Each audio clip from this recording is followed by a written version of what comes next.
It's a black king right there. Black king. It's the king of love pack, baby. Take, wheel. Take, wheel. Everybody take, wheel. Come on, take, wheel. Good chant. Take, wheel. Yeah. Take, wheel. You got to speak to me, bitch. I don't give a fuck. Give you a chance to the nose. Oh, it don't play now. Listen, we got phone calls and everything to come in. So, but the only way they're gonna be able to hear it is if they go on my YouTube to hear it. So they won't be able to hear nothing we saying or the people that call in. You know what I'm saying? What's that? Huh? You gotta talk to the mic, I can hear you. Make Kiara responsible.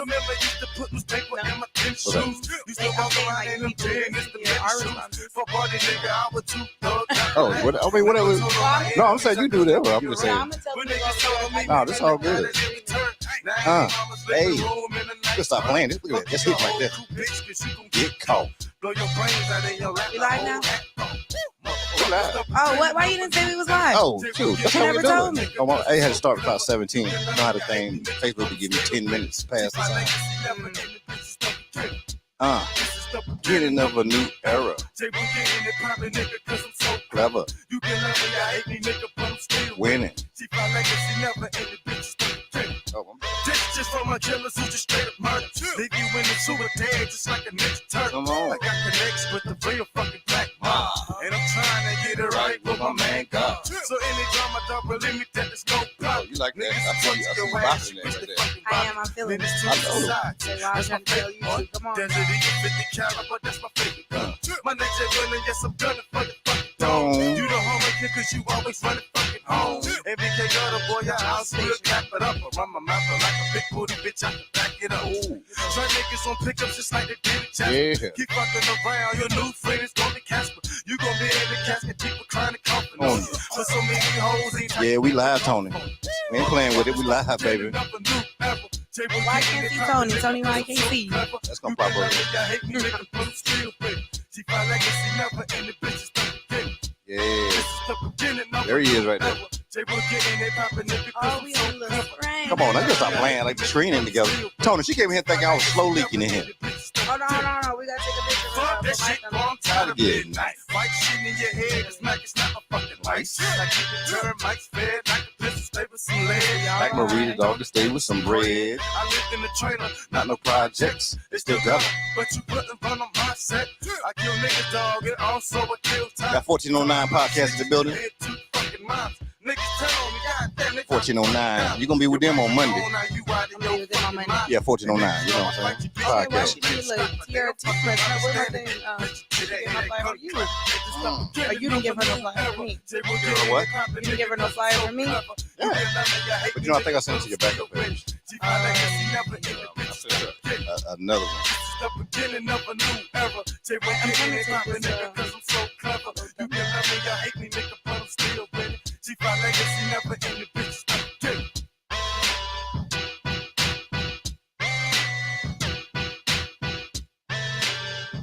So am I spelling it right if I put five? I want to make sure I do it right now. Yeah, Five live. the number 5, Yeah. IVE. Oh, that's what. It's in number 5, then IVE. It's like a play with the word. Yeah. Oh, I'm gonna hit that button. I know you go. I know we go. Listen, you're gonna be all up on the button by the time. Hey, what's going on, everybody? Hey, welcome to another. You know how it go down. Another hot show. 5cast tonight. We're doing it big and everything, making things happen. Hey, listen, y'all know somebody has to be special for me to do a show on a Friday. You know what I'm saying? Because y'all know I don't do shows on Fridays. That don't even happen. You know what I'm saying? But this young lady, what I'm telling you, she travels all over the world. She's in LA 5 minutes. She'll be in South Cleasy for 2 minutes. Then she'll jump somewhere else to another state for another 5 seconds. And hold on, somebody said my levels ain't up. What's going on? Hold on now. He said turn your levels up. What ain't up? Talk to me now. Let us know. I'm loud up in here on my end. Let me make sure. Testing 1, 2, 3. Testing 1, 2, 3. I'm at 35 right there. I don't want to peak it out too much. I don't want to spike it. You know what I'm saying? All right. Hey. So, like I said, she's traveling all over the place. I'm talking about she's making moves Oh, she said she got talking to the mic. That's what it is. Okay. Shout out to you know what I'm saying? Mike talking a little low right now, but we're gonna get that, you know what I'm saying? Look, she got this photo thing going on. It's I'm strong trying to. too. I'm Her trying photo to get thing on. is strong. Wait, I can't hear me. Only you can hear me. Oh no, I hear you. They hear you. No, I hear you. I hear you. Okay, testing 1 2, y'all. Let me get one more testing to make sure we good on the level. Say one more time. I said testing 1 Yeah, 1 2 1 2. Yeah, let me turn up some. One more time. Testing 1 Yeah, 2 there 1 you go. 2. There you go. Shout out to the testing 1 2 1 2. We got that. We got that right. To testing 1 2 1 2. All right. So Damn, there we go. Listen. Lighting. Yes. The lighting is popping in it. It's amazing. Shout out to the damn lighting. The damn light man, he did his thing today. Sure did. The light man did his thing today. But without further ado, this young lady, you can see her on everything. You know what I'm saying? I'm talking about she's doing everything. She's doing everything. She's funny as I don't know what. You know what I'm saying? I don't know why she ain't out here doing stand-up because the funny game is strong. You know what I'm saying? I had a little clip of one of her clips from her YouTube channel, and I asked everybody to go over there and definitely subscribe, but not just subscribe, but really listen to the content, listen what's going on. I mean, so many things are there that people can relate to. So it's so great. So I appreciate without that. further ado, I welcome, you know what I'm saying? Y'all know she's gonna be my little sister by the time we get done with this. Miss Kiera Nicole in the building. What's Gucci, y'all? What's Gucci? It's your girl Kiera Nicole back with another one. Ooh, let's go. Come on now, you doing like that? You know I am. You doing like that? I have my little intro ready. Well, hit the damn yellow button. Yeah. I hear the applause. Everybody know they love the yellow button. Okay, so now we got your drink going over there. You know what I'm saying? We got your silverware, stuff like that. So we good. All right. Mm-hmm. So if you can just kind of tell everybody a little, just a brief summary, you know what I'm saying, of who you are. Okay. And then we'll go from there. We do it the way we do it, the 5Cast way. Okay. So, I mean, y'all know my name is Kiera Nicole. If you didn't, I am a comedy content creator. So I guess what that would mean to most people is I do videos for YouTube, Instagram, TikTok, Facebook. Primarily, like I said, in comedy. I also work with a lot of dramedy sketches. I am from LA, but I just moved to Houston. So that's a little synopsis. Shout out to that. She just moved in. Mm-hmm. I love it here. That's why she stay all over the place. She's making moves. She's doing what she do. She all over the daggone place. That's how you gotta do it. Where you from? I'm from North Carolina. Shout out to damn North Carolina. Oh, no, you didn't say oh. Because I'm always meeting people from North Carolina and South Carolina. Do you? What's wrong with that? I see you got South Cleveland on your my baby daddy in South Carolina. Shout out to him. You know what I'm saying? He's from the Carolinas. He got that Carolina blood in him. He do. There's some Carolina in him. You know what I'm saying? That's why they go ahead and screaming. You mess around and got a whole, you know what I'm saying? South Carolina or that Carolina just did his thing. Y'all did your thing. All right, so check this out. This is how this thing goes here on 5Cast. Okay. We're not a Q&A type. Love that. Podcast. Okay. What we do is we have dinner and we have a conversation. Okay. No, there's none of that. No deep piercing stuff. It's like you're just gonna tell a story. Okay, so I can relax a little bit. You can relax a whole bit. I needed that. You know what I'm saying? You relax a whole bit. Okay. It's just one of those things. We're gonna have a conversation, and the conversation gonna be about you. So you say what you want to about yourself. It's your story. Okay. So this is how we start this thing. Why? I'm telling you, nobody's ever been nervous on this show. Okay, so just me. Okay. You know what I'm saying? You know? All right, so this is what we're going to do. We're going to go back. First, I have to ask you 2 questions first. Mm-hmm. Do you have any siblings that grew up with you? Yes, I have. I have 2 brothers. Okay, you got 2 brothers. Okay, shout out to them 2 brothers right there. The older, younger, what? You in the middle? I'm the middle child. You're the middle baby. Okay, I'm the middle baby. Okay, and the gap between y'all 2 in years, just years. Oldest is 4 years older. 4 youngest is 3 years younger. A 3-piece. Okay, got it. So what it does, it helps me to start off where I need to start off at. Okay, all right. So let's go ahead. We're gonna hit 7th grade Kiera. Oh, we're going 7th grade. So 7th grade, where were you at in the 7th grade? What state were we in? I was in California in 7th grade, y'all. Okay, look, I can't eat and talk. Oh, you can't? So you can't be at dinner and have a conversation? I can. Yeah, that's all it is. We doing dinner and a conversation. Okay, that's it. I just don't want to put it on the mic. Girl, come on now. You got to be comfortable with this thing right here. Just do what you got to do. Okay, I got you. It's that simple. This is what we do out here. You know what I'm saying? Okay. Yeah. I'm acting all shy. I'm a Scorpio. I know. Listen, I seen you. Listen, I seen your stuff on your YouTube. Don't do me. Okay. No, I'm saying there ain't no shyness in that. Okay. So 7th grade Kiera. Okay, there we go. She was a little ratchet, y'all. Okay, shout out to damn ratchet. Sometimes we need a little ratchetness. You do. Seventh grade Kiera, she was young. She was excited for the world. Okay. You know, they hype you up in middle school like you going to high school, you know, in a year or two, so you gotta be ready. I was bad. Okay, shout out to being bad too. Yeah, I was fighting. Right. I was a little dusty. I ain't even gonna lie. I was a little dusty in middle school. Where were you at? What California. What city?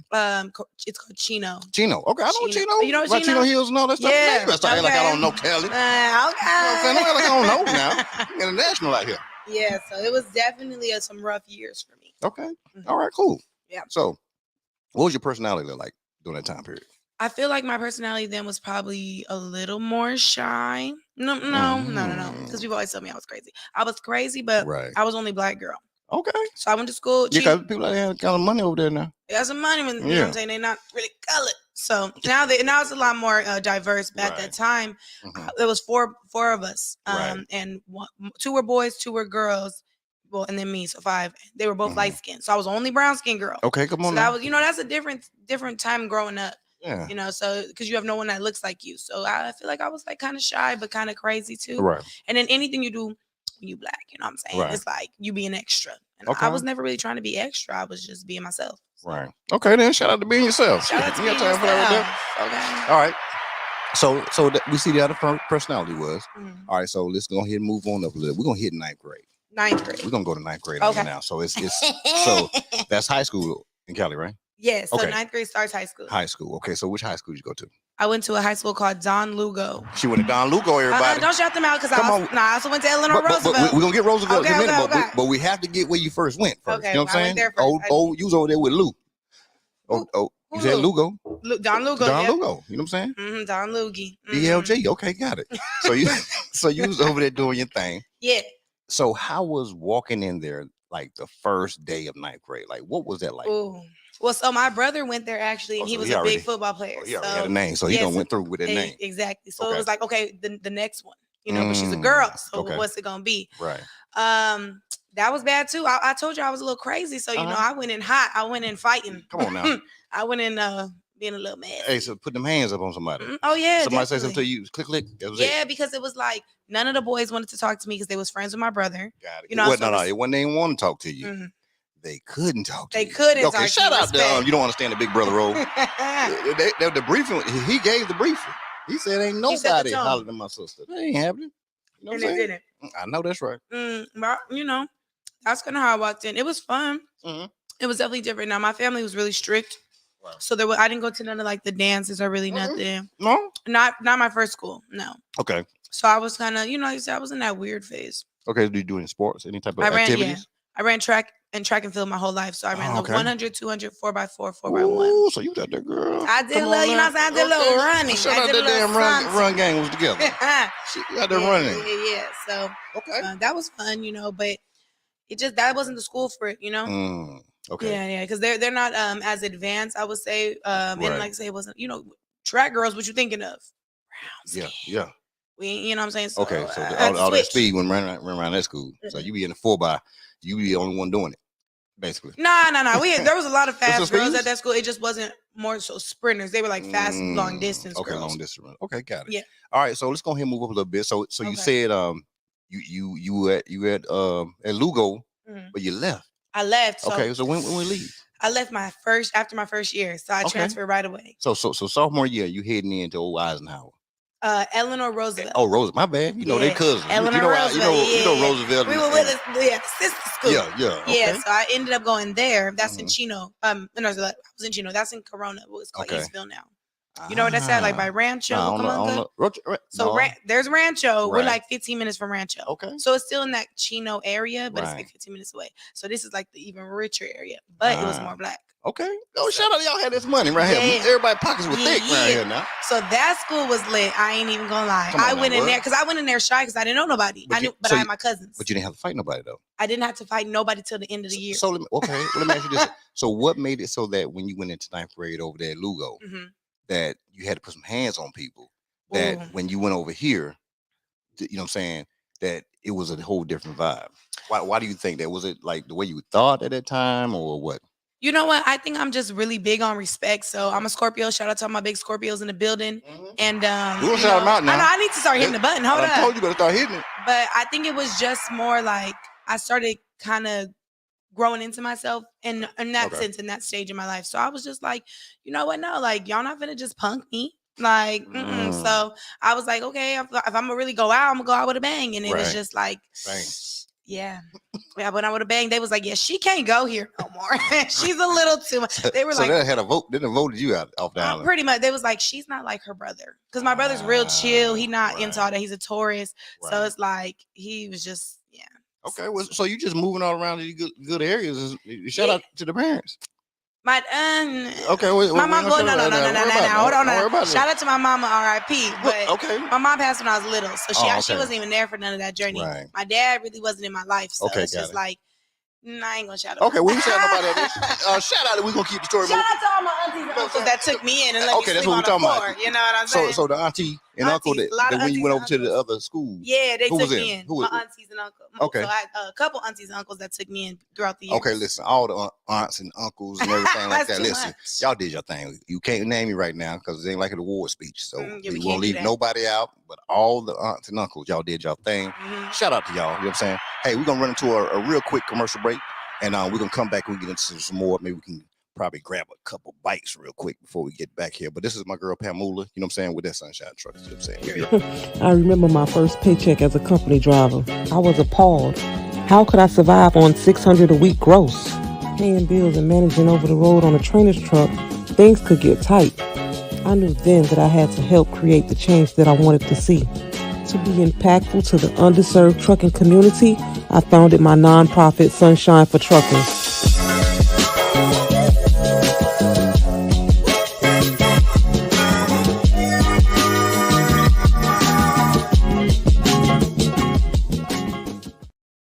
You can hear all the conversations, then you can hear everything. Hey, we back again. And y'all can get all this applause. So y'all ain't really feel the effect unless you hear the applause jumping off. You know what I'm saying? That's the only way you're gonna feel it. But all right, so we coming back right now. So like she said, Kiara, she was over there doing her thing, left old Lugo now, fell up over there, you know what I'm saying, to Roosevelt. You know what I'm saying?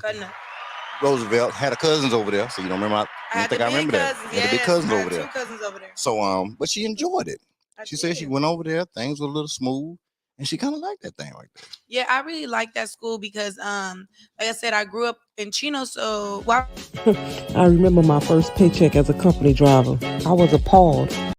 I'm sorry. Oh, you good? No, so switching it up was like, okay, it's a lot of brown people here now. I see my cousins and stuff. Okay. So old Roof is in there. You know yeah, so I was like, okay, y'all lit and stuff. And then the dances, I had never really, went, people your age. So it's like only on the weekends when I go to Long Beach. So this was different. Right. I think that kind of atmosphere, it changed the game for me because athletic wise, I mean, the girls were just unmatched. Most of them, literally pretty much the whole team ended up going to D1 schools. Are you serious? Yeah, I went D2, but they all went D1. My best friend actually, she did amazing. Like went to college, got it all paid for. Could have went to the hold on, we don't go that far yet, right there. We're not going that far. We still in 10th grade. We still in 10th. Okay. But yeah, so 10th grade we was chilling. So you got on over there. You were chilling. Got over there. Enjoyed it. I loved it. I did. I met my little first boyfriend. Come on now. Can you shout the name out? It don't matter now. Well, his name was Deontay. Yeah, his name was Deontay, y'all. Boy, if you know, you know. Listen, damn Deontay. He was old pretty eyed dude too, wasn't he? He was cute. Yeah, he was tall. He had them eyes. He had them eyes. He sounded like Deontay's. I don't know if mamas knew what to name their kid when they had them funny eyes, but it was gonna be something like a Tay or something. Deontay, Ronte, Javante. Ooh. You know what I'm saying? Shout out to them damn Tays. Carriante. All the damn Tays had them damn eyes. Some funny looking eyes. Okay. All right. So let's move on. So did you hit prom 10th grade year? Oh no. No? You know what? I thought I was in my prime. I mean, actually, I was a little more shy then because again, all the black girls. No, I'm talking, did you go to prom? Prom? I thought you said prime. No, okay. not even prime. My daddy was not playing that. I was not going to no so prom. So you weren't doing prom 10th grade? Okay, no 10th problem. grade. Listen, because I got okay. All right, so let's move on to 11th grade. Okay, 11th grade. So 11th grade year. Ooh, 11th grade. We were doing track? We always ran track. Okay, so we was on track. So you were doing your thing. So the old thigh gang was all together. Oh yeah, my body was the right. Because everybody go to where everybody was going to track meets, right? How was y'all going to the track meet? To see us run? We didn't care about them running. Shout out to everybody. If you play football or basketball, you was at the track meet so you can see all the girls. You didn't care who ran what. You don't know what nobody did. I didn't understand none of the running. You couldn't have told me. I wouldn't have known back in them days. See, and they wasn't coming to see me. They was coming to see the people run for that cheek. They was coming to see me run for that chest. Mm-hmm. This is good, y'all. Because we knew it was gonna get hot now. Yeah, you know what I'm saying? No, I thought I must didn't cut up high enough. All right, so we know it didn't happen with the prime on 11th grade year either, did it? Nope. Okay, then I wasn't allowed to go. They wasn't playing it. Auntie said no. We're locking that down. Yeah, but I did go to the little dances that they had. You okay. Know, the forms. So you can hit the dances and stuff. Yeah. Okay, so it's senior year. Mm-hmm. All right, you're walking in on your senior year. Mm-hmm. Now tell me how, you know what I'm saying, you were thinking during that time period. It's your senior year now. Senior year. All right, so a lot of change now. Okay. It wasn't no more Deontay, y'all. Pretty ass eyes. He had to go. I actually had a girlfriend then. So I switched it up on everybody. Shout out to the damn switch up. Shout out to the damn switch up. She ain't had time to play with y'all ass. Boys wasn't doing right. It wasn't. They was cutting up. I had my first little girlfriend then, so yeah, a lot had changed. I was still running track. Mm-hmm. Right. Now you're starting to think about college. Right. I really didn't want to go to college, honestly. No? I'm not a book person. Like, I'm more like, what I do is comedy. So at the time, I wasn't even thinking to go to school for like a visual arts. I was thinking more so, okay, I got to go get a degree in communications or something with the like human health or something like that. I don't know. I just made a degree up, y'all. Yeah, you did make something right there. Human health. I ain't even heard that degree. Yeah, I got an HH degree. I got an HH degree from what's the school online they go to? ITT Tech something now. Yeah, I even come for me. But yeah, no, I was just y'all didn't even make another skit for that right there. Anyway, go ahead. Perfect, right? Hey, look, this is content, okay? But yeah, so by then I was just like, I'm just going, have fun senior year. Right. I knew I was going to do something with track. I knew I had to do it because my siblings all went to school for what degrees? I mean, it was a degree. Oh, child. Yeah, she making up degrees out here. My siblings all went I got a track degree. For sports. So I knew I was going to go to school for sports. Got it. So I did end up going. I went to Cal State East Bay for track. But okay, look at you. Hold on, hit the button. Shit, don't try to slip on that. She went to Cal State, you know what I'm saying? East Bay, yeah. East Bay side over there doing their thing. But I left. Come on, ain't nothing wrong with it. But hold on, let's get to college first. I want to see what. No, what? That's good. You said you left. So that's good. So you get to school. Mm-hmm. Was it an on-campus type situation? Yeah, so I did live on campus in college. What? I moved. No, aunties let you do that? Aunties let me do my thing. You know what I'm saying? I graduated. No, because I worked. So all through high school, I did have a job from junior year all the way through. So that was the other thing. Like I kind of didn't want to go to school because I was like, I'm getting this money. You know what I'm saying? So when you getting a little check and you young, you feel good about yourself. You're like, I ain't going to college because it's not paying right away. You spending money. Right. But I still went. So I did stay on campus, and that was different. I got written up the first day of school, actually. The first day of college? Very first day I moved in. Into the dorm? Yeah, we went. Written up. I went to a party in the dorms. Hold up now. Shout out there right there. See? Shout out. We can't listen. Hey, y'all. Why is it that when we go to school,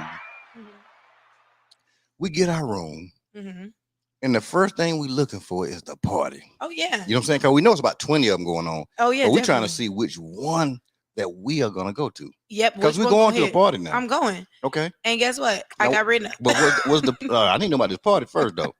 So the party, who threw it? I don't even know. No, so it was only the athletes invited, and it was a little kickback more so. Got it. So by the time, I got there, I only had like 1 or 2 drinks. Boom, they bust in with the RAs. They're like, yeah, all y'all getting written up. And see, my coach hadn't even met me face to face at this point.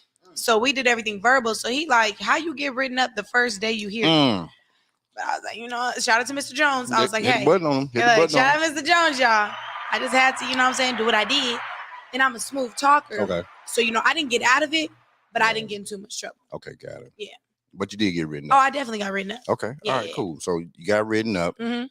Okay, that started off right. So as far as your book game, but you said a few minutes ago, you just ain't. No. I had my first year of college. I actually had a 3.4, 3.5 GPA. Ooh, I was focused. Okay, come on now. Yeah. That's real good to be focused like that. Yeah, especially when you're drinking. Yeah. Usually it's second semester when you start focusing. After you don't flunk first semester. Most people. I'm saying most people. Oh yeah, no, I was going. That was on my first college. I did my part. I always had the right grades because I wanted to prove something. I wanted to show my family like, nah, I could really do this.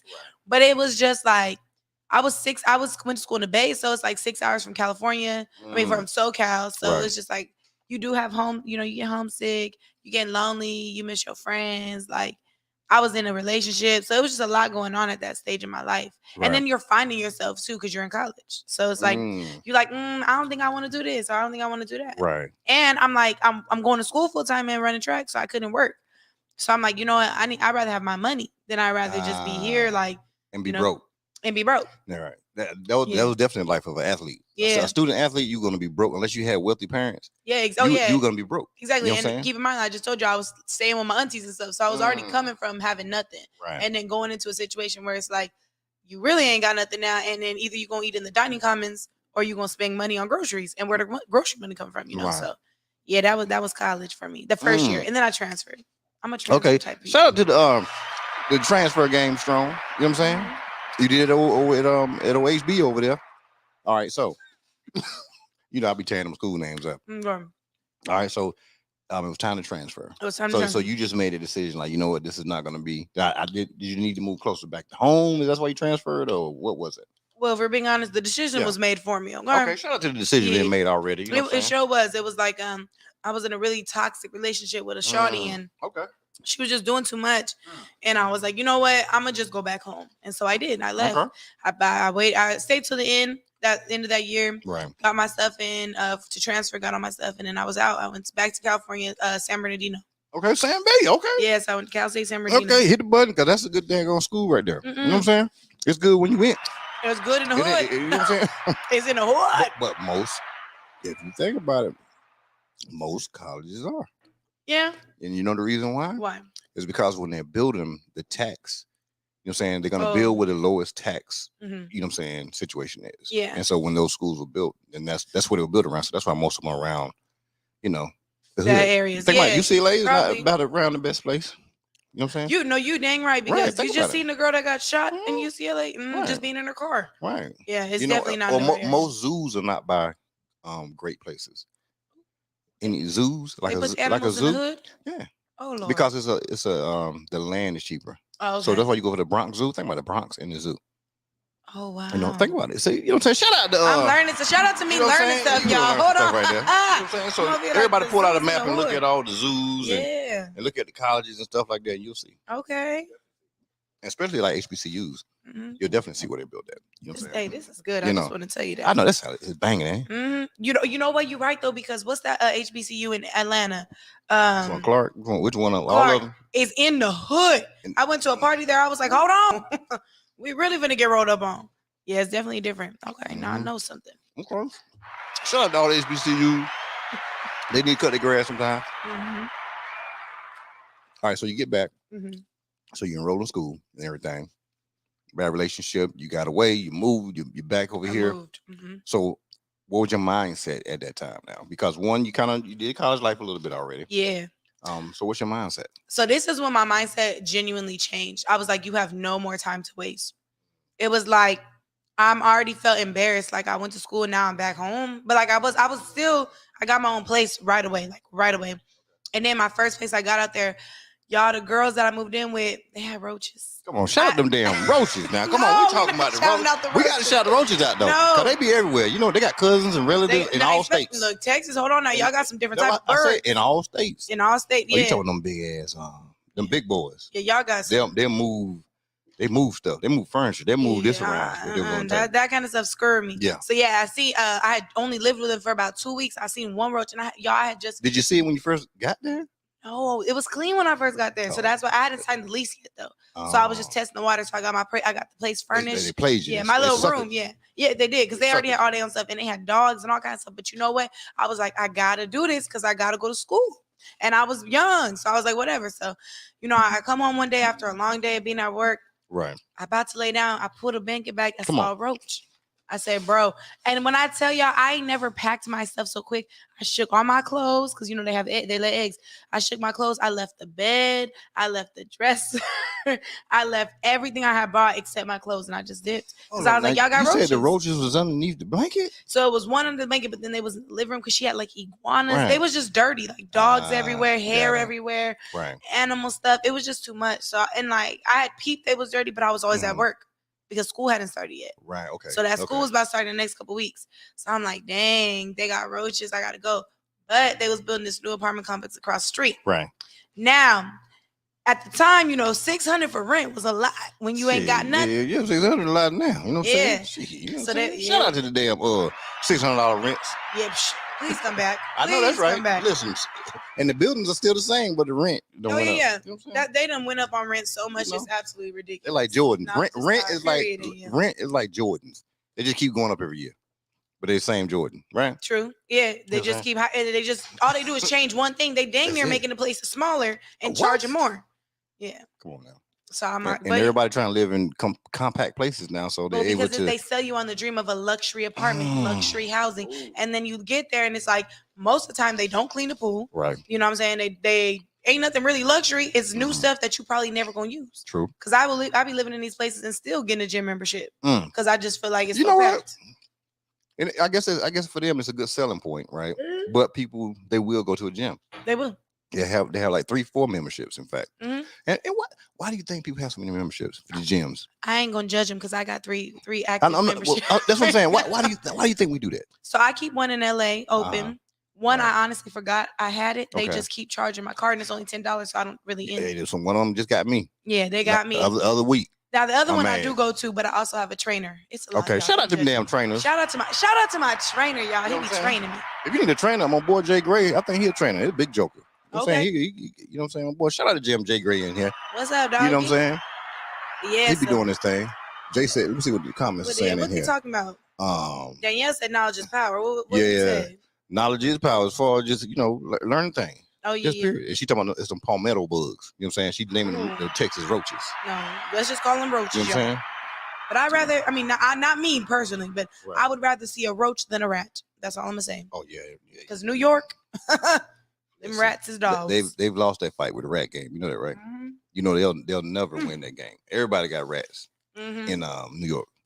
You can't say that there are no rats around where you live at in New York. It's not possible. Because they live on top of each other. Right. All the houses on top of each other. Right. You know what I'm saying? So, shout out to if you stay in New York, you're gonna have some roaches. If you get off the plane, you go to the nice hotels, you pull up in the car, the door open. I don't care what hotel you go to. If that pulls up outside, I guarantee when you get out, you can look and you see a little baby cat running around. That's them roaches. Shout out to the big ass rats. Baby cats. Them rats are big out there. Baby cats. That light hitting you. It's hitting. Look at that light. That light hitting her right. Where? The light. Okay. This light is banging. It's hitting on shout out to the light. Shout out to the banging light. We love a good light. It's strong. Okay. It's real strong. Hey, we're gonna jump into another commercial real quick. Let's get that commercial. This is my girl, you know what I'm saying, Bree. You know what I'm saying? She got a new workout tape out here. She's doing her thing. So let's check her out, see what she got going on. And we'll be right. Hey y'all, it's your girl Bree. I am so excited right now. I am finally launching my 90-day intensive at-home program. I am so excited. I know a lot of you have been asking about this and it's finally here. It's finally about to launch. So make sure you cop it. Now, if you can't meet me at the gym, I am able to come into your homes and you get to work out with me for $1 a day. Who can't work out for $1 a day? I can, so you can too. This program is really going to propel your body to the next level and really get you ready to walk into a gym and be confident in what you're doing. Again, I am so excited. I can't wait to see everybody's transformations. I can't wait to get your feedback about the program. I am just elated. I can't even get all my words out. But the program is here. It'll be launching. And remember, you are dope. I'm having flashbacks. Yeah, we back with you. Hey, you better get with my girl Bree. You know, Bree do her thing now. You work out with Bree. Fine, Bree. You know what I'm saying? Shout out, you know what I'm saying, Bree fine. You know what I'm saying? She's fine. Yeah. She be working people out. How's she working out with a frontal? I just want to know. Hey, she do. Or the install, because mine is spreading off. Go. Yeah, she was doing it. Tell me this damn salad ain't banging. This salad is so good. Hey, salad compliment the food and the drink and everything is compliments of my boy Don Craft. Aww. Don Craft, he's the dream home realtor. If you need it at home, it doesn't matter if it's $100,000. If we're, you know what I'm saying, if it's $8.2 million. You know what I'm saying? He is the dream home realtor, and he made sure he gonna give us $8.5 million. Where you at? Hold on. I need me a little something. You know. That's what he do. Okay. All right. So now, once again, Mm-hmm. we back there. We back Okay. at the spot. You know what I'm saying? What spot we at? We had We at the Roaches. yeah. So I left. So I found this place that was $600 rent. So when I was with them, it was only gonna be like $400. Okay. Found a place. It was $635, but I was gonna have a roommate. But it was one of them luxury apartments. So it came fully furnished. And keep in mind, I just told you Hold I had up. through How the hell it come fully furnished? because it was student housing technically, but they made it into luxury apartments. So they got it. Got it. Now I just told you I got rid of all my stuff. Yeah. So I'm like 200 more on the rent, but it's furnished. You And gotta bring it was them in. clean, and it was the first year they opened. Okay. So you got it on a good deal then. Yeah. You got a good So deal. yes, I ended up doing that. Uh-huh. I went through with that, ran track that year too. That was my sophomore year. Mhm. Did all that, and then I ended up getting hired by them as well. So now I got a job. What? Well, now I already had a job. So I had a job. I was working at Wingstop. I've been working at Wingstop since high school. Hold on, shout out to them. Shout out to Wingstop. They You definitely ain't gave skipping my wings, first- probably them damn garlic parmesan. Steppers, yeah. No. Hawaiian. All you got to do is get you some 5 bone-in lemon pepper all flats and 5 boneless Hawaiian wet. They strong. That's it. That's it. That's the combo. That's the one you want. Okay. With a large fry. I'm gonna have to check that out. Yeah. I'm gonna have to check that out. Okay, go ahead. I didn't mean to stop there, but when you No, said no, you Wingstop, good. it just makes me No, it makes you Go think there. of it because you start thinking like, hold on, I might need an 8-piece right Right. now. But yeah, so I did that, and so what had happened was, you know, what I'm Mhm. saying I got the new apartment. okay. I'm like, okay, I got a roommate. My roommate was very different, y'all. Hold up. You say different now. What does different mean now? You are She- out in California. So look, you know, she wasn't, you know, a person of my color, Okay. but she thought she was. So she, you know, Okay. had the box braids and everything. And at that time, it just was a culture shock to me. I had never seen nobody doing all Okay. that. She was getting her Bo Derek on. Don't worry about it. Yeah, and she was real nice though, but she really didn't speak no English, and so we just had a different, you know, different type of friendship. I Okay, guess got you know she would be bringing her little boyfriends home, different people, and we roommates. So, girl, you know what I'm saying? I'm not trying to see all that. Like, go to his house. He started moving in with us. I was like, yeah, you gotta go, because I'd be waking up. You know, I'm in the comfort of my room. All right. This your And this is your man. Like, he in our bed. I mean, wait, hold on. hold up now. Hell no. He in her bed. Okay, all But right. it felt like, you know what I'm saying, he right next to me. Right. Because the beds was like this. Mhm. So I ended up one day just moving my bed onto the other side of the room. I was like, y'all have y'all corner. Right. I'm at my But he back. still was in the room though. He was in the room. And then Yeah, they would be what doing the- stuff when I'm in the room. Oh, so he knocking it off. He knocking it off right there. It, He was trying to get you listen. That's why. you know, because That's all she he was a trying to do. freshman. I was a sophomore. So she was young too. Oh yeah, so she was getting that. Yeah, that- yeah, that she was that getting it. freshman Beat down, flip, reverse, beat all down. that. Shout out Yeah. to the freshman beat down she was getting. No. Upperclassman. A freshman 15 in a different way though, y'all. 15 bodies. What? All right. So yeah, she was different. So, you know, it was a lot. It was a lot for me for you know, going through and then working. And then my car broke. I had a Okay. Honda Whoopty. Come on now, I had whoop it was a 2001 Honda, and that was 2016. Right. So it was old, Okay. and it broke down for like the third time, and I was like, I have no more money. Right. So I was like, dang. So I had to quit my job. So when I got hired by the apartment, I mean, I was That- blessed. okay, Yeah, got it. because I was taking out loans on loans. Because again, Mm. people push college so much, and then you be like, all right. I mean, how I'm gonna pay for this? Because unless you got family or people who gonna help you, you taking out loans. So at a certain point, I'm like, yo, it's not worth it to keep taking out loans. Right. So I did take out a loan. I ended up getting a better Honda after a couple months, and what I had money, you know, saved up. I did a lease. Okay, got him. Yeah. So then that put me in like that's when I was like, okay, I'm making moves, but in reality, it's like, no, you're not. Wasn't making nothing. You're making debt. You're not really making moves, girl. But Right. you know, I still feel like I was working. I was going to school, so my mindset was like, I'm doing good. I'm doing better than Okay. most people, which. And now that I look back at it, I laugh because it's just like, oh Lord, baby, you didn't know. But for someone with no parents, no, you know, and then my parents didn't really have education. Okay, got So it. you feel like you kind of doing something because your bills is paid and somehow and you showing up for yourself. Okay. You know. So yeah. Man, Yeah. that's Ooh, what this is. felt dark. No, that's good. It's therapeutic for somebody Mhm. because, and that's the whole point. So now I can kind of go into a little bit about what the show is about. So the experience is more or less the experience. The goal is for everyone to have an experience. Yes. Everyone, myself, you, the people that's watching, the people's gonna go back and watch it because that's what's gonna happen. People are gonna go back and watch it, and something about it is gonna help somebody that was in a spot that you were in. Mm. Somebody who was at a previous college and you know they think they just be done with it, and maybe in a relationship, and just say, you know what, I'm done, I'm not going. But you and what you went through, you went to another school. Yeah. You understand? They move in with people, so it just every part of your story, I promise you, it's gonna be therapeutic to somebody. Oh yeah, and as a content creator, I kind of use my pain to like get through it because it was a lot of times I wanted to give up because I didn't really have nobody to fall back on. That's what pushed me though. Like I said, my mom passed, so it's like I could kind of always feel her spirit since I was younger, and I'd just be like, she got to be proud of me. Like, so okay, this didn't work. What's next? I'm not gonna sit here and dwell in it. Like, come on now. So for me, like, because I went to that school and I'm at my second college now, and it's like, it's not working. Like my bills are starting to fall behind. Then I got another, I had my first car I broke. Now I got this new Honda. I'm feeling myself. Okay. I only had it for like 4 months. Car accident.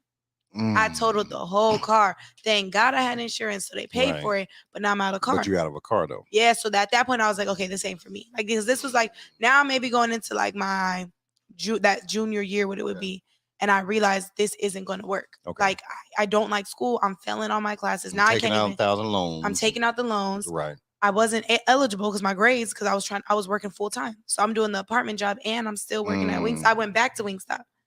So then I stopped Wingstop. Then I went to Nike. So now I'm at Nike. Sometimes doing a Wingstop. Right. Sometimes I was just not committing to anything. Right. So it's like everything's low key falling apart. So I was like, I got to make a choice. So I kind of was like, all right, I'm gonna do something, and I ain't gonna tell nobody. I was like, I'm gonna say I'm going to school, and I'm gonna take out another loan. Okay. And I'm really just not gonna show up at all. So I showed up the first week, never showed back up. But I took that loan money. And I look, they like, hold on. No, they ain't. They looking for me. No, shut out. This is what everybody did in college. She just talking what everybody did. Yeah, so everybody did that, right? Yeah, a lot of people did. Some people just went to college just to get that money. You get that loan. Y'all let me know if y'all did, so I don't feel bad about and not to go to college though. Oh yeah, no, I did go for a little bit, y'all. But some people did it to not even go though. Shout out to y'all. I'm just trying to tell you, shout out to them. You know what I'm saying? Because you know how it is when you go to school, everybody already done tell you the game. Yeah. You know what I'm saying? You got the 7th year sophomore, ain't even the 7th year senior. The 7th year sophomore, they briefing about, hey man, this how the loan situation works. You know what I'm saying? I'm show you how to run this right here. Yeah. You know what I'm saying? You ain't got to do this, blah, blah, blah. You do this right here, boom, we got somebody gonna do this for you. The game been out there for years. See, and I needed y'all. Because where was y'all at? I didn't have the game. So they wasn't even in school. No. So by then, I was like, you know what? I'm going to run it up. So I started doing like 50, 60 week, like 60-hour week shifts. Like I was just going hard. And I had like one job, the job at Nike, I had like 3 positions. Because, they never want to put you full time. Right. But I was working 48 hours just there. And I still was doing the leasing job.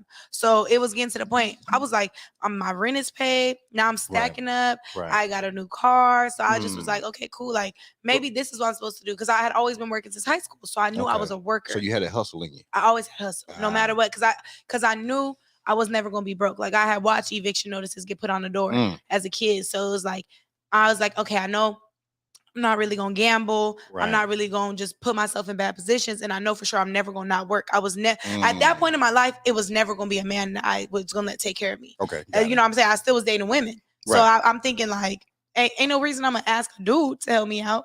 So that shocked a lot of people because, a lot of people see me now and they be like, oh, she must have had whoop-de-whoop. Nah, I had a girlfriend. So what dude helping that out? Like, no. And I was more of the dominant figure in that relationship. So I was paying for a lot of her stuff. Right. So taking care of her, taking care of me, and still taking care of my family at the same time. And so, you kind of just figure it out. Like every single day was just like, okay, just push through. Right. I was just really big on like watching different podcasts that were about motivation. And that's really how I got through it because in reality, like who wants to work 10 hours at one job, go home, sleep for 4 hours, and get up and go to another job. And then you still kind of got to fake it that you in school. Right. Because everybody asking questions. Oh, how's school? How's this? How that? I'd be lying. Oh, yeah, it's good. So you say you listen to motivation. Like, who were some of the people? Well, I know it probably a bunch of people, but but who was it that really kind of captured you? So at that time, it was, I really don't know his name. That's the crazy part. But it was this, what's his name? I do know his name. He Brown. His last name Brown. It's Brown. Les Brown. Shout out to them Les Brown. Shout out to Les Brown. It was Les Brown. Yeah. Before I found Sarah Jakes Roberts, it was always Les Brown. Right. And he would always just be like, you know how he talk? He's like, get up. Like he's almost like he was a radio disc jockey first. Was he? Oh, yeah, he was. Yeah. Shout out, y'all better know your people around here now. You know what I'm saying? Yeah, he always smooth Les Brown. And he's so motivational. Right. He's so uplifting. And he would just kind of be like, because I remember his situation with his mom. He had bought his mom a house. That house. And he had to take it back. Because he couldn't afford it, and he felt so bad about it. So bad. But she told him, he said, "Baby, I ain't I ain't I like ain't want walking the them. house, I ain't want the yeah. house. I ain't like walking them stairs anyway. Mhm. You know. Yeah. And he's like, well, Mom, why you didn't take me? He said, because you were so proud of what you did. I didn't want to, you know, and that's what a mama do sometimes, Yeah. right? Yeah. And he felt about, you know, and it's just funny you talk about Les Brown, right? Because one, Les Brown, he showed me that one, you be proud of yourself no matter what. Yeah. And you don't worry about what nobody say. Oh yeah. Even though he thought about it when I bring my mom back here to her whole house and what everybody gonna say, oh, your son is doing all this, and all of a sudden, but it was no fault of his. You know what I'm saying? It's just the house had a lien on it. You know what I'm saying?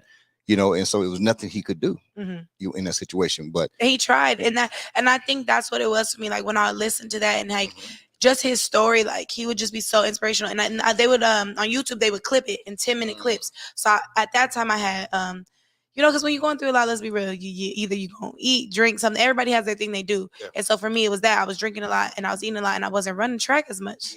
So I started gaining weight. So I was like, okay, I'm about to get back in the gym.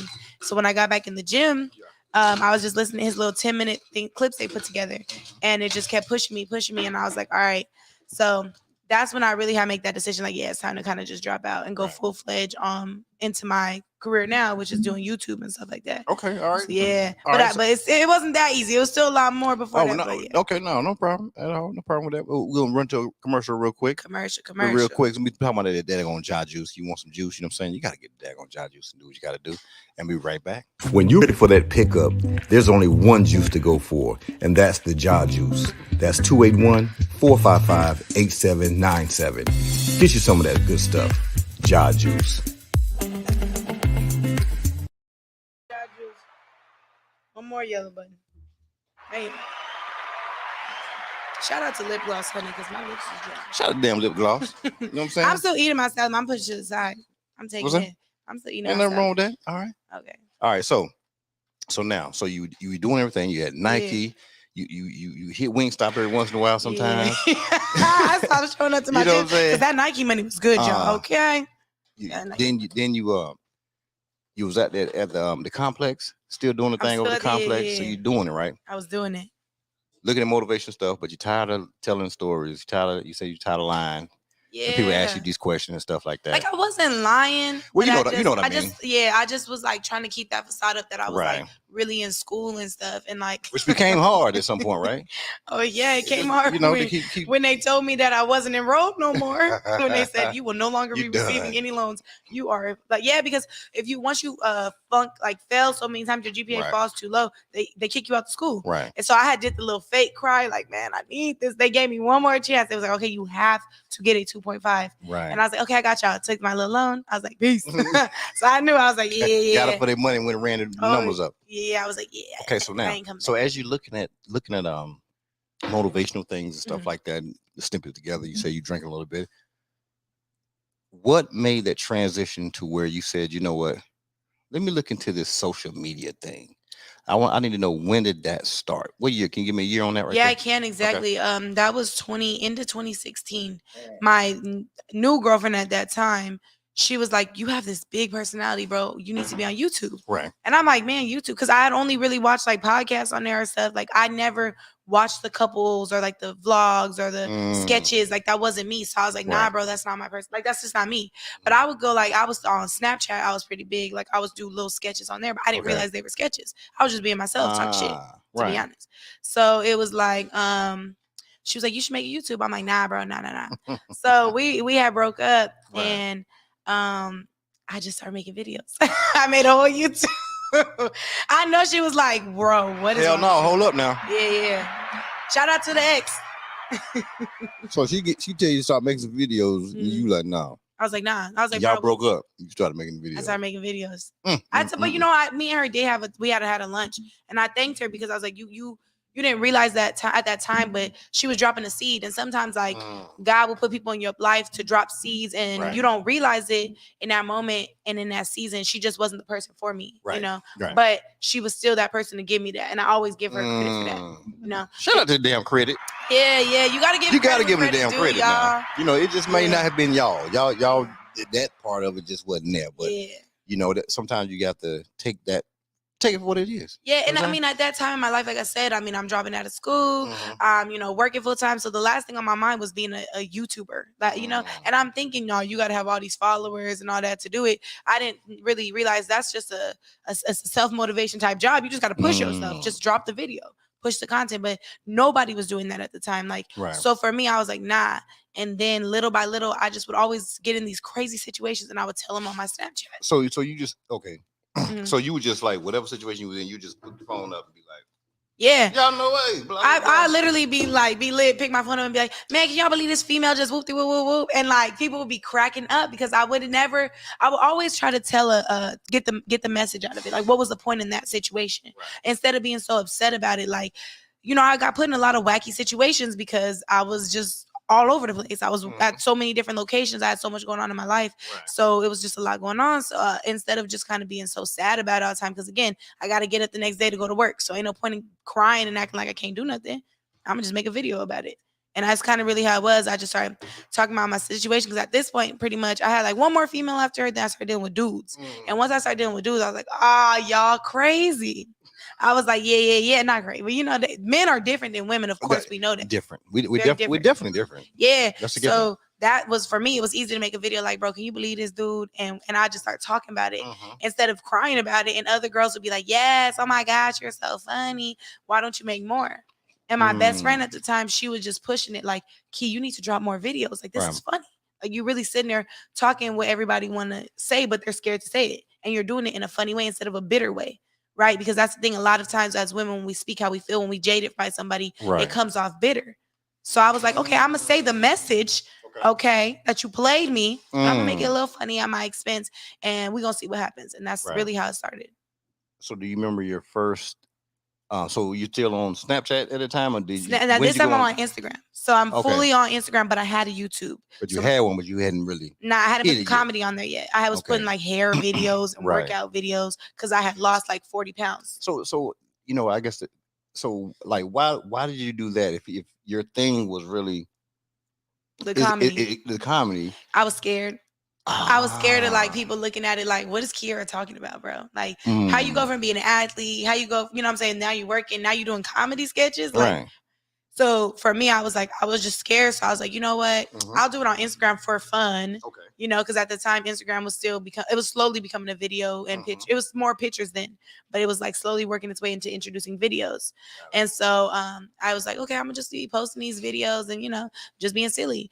And then I was like, they was getting like 2,000 views, nothing. And then one day, one of them hit like 200,000 views, and a bunch of different celebrities were reposting it. I remember Anthony Hamilton reposted it, and I was like, what did that do to you? Oh, it made me cry. I was like, Anthony Hamilton posted me because I'm an old soul when it comes to music. So for someone of that caliber to even look at my page threw me off. And he DM'd me and was like, and shout out to Anthony Hamilton. But he was just like, you do your thing. You can't say that word right there. I'm telling you that word cause that button get pushed. My bad. I ain't pushed. So shout out. So if you're gonna say shout out, push you the button. You got to hit the button. Right. Shout out to Anthony Hamilton. You know what I'm saying? Shout out to my boy. Show some love. And so it was just like little by little different. You know where you're from, right? I don't. Where you from? He's from North Carolina. Hit the button. Man. Hit the damn button. I'm so tired of you, North Carolina. He's from Carolina. You know what I'm saying? That boy from North Carolina. You know what I'm saying? That's what we doing out there. You know what I'm saying? But yeah. So he had show love, and then little by little, different people just because that's a big person sharing your page or sharing your video. So little by little, people started seeing me, and I'm like, okay, but still, what's crazy? I'm like, nah, I'm still not gonna commit to this. I was doing I'm sure you heard of Instacart. Yeah. So at the time, shopping for people, right? I was shopping for people now. So now I had left all that. I was doing Instacart and I was doing different people names because they was giving bonuses. So I'm getting bread. Like I'm doing Instacart and I'm doing Uber. Yes, I told you, I always been a worker. So you hitting Uber. You hitting Instacart. You're not playing. I was doing 16-hour days. I was barely sleeping, and I would do it for 3 weeks straight, take a week off.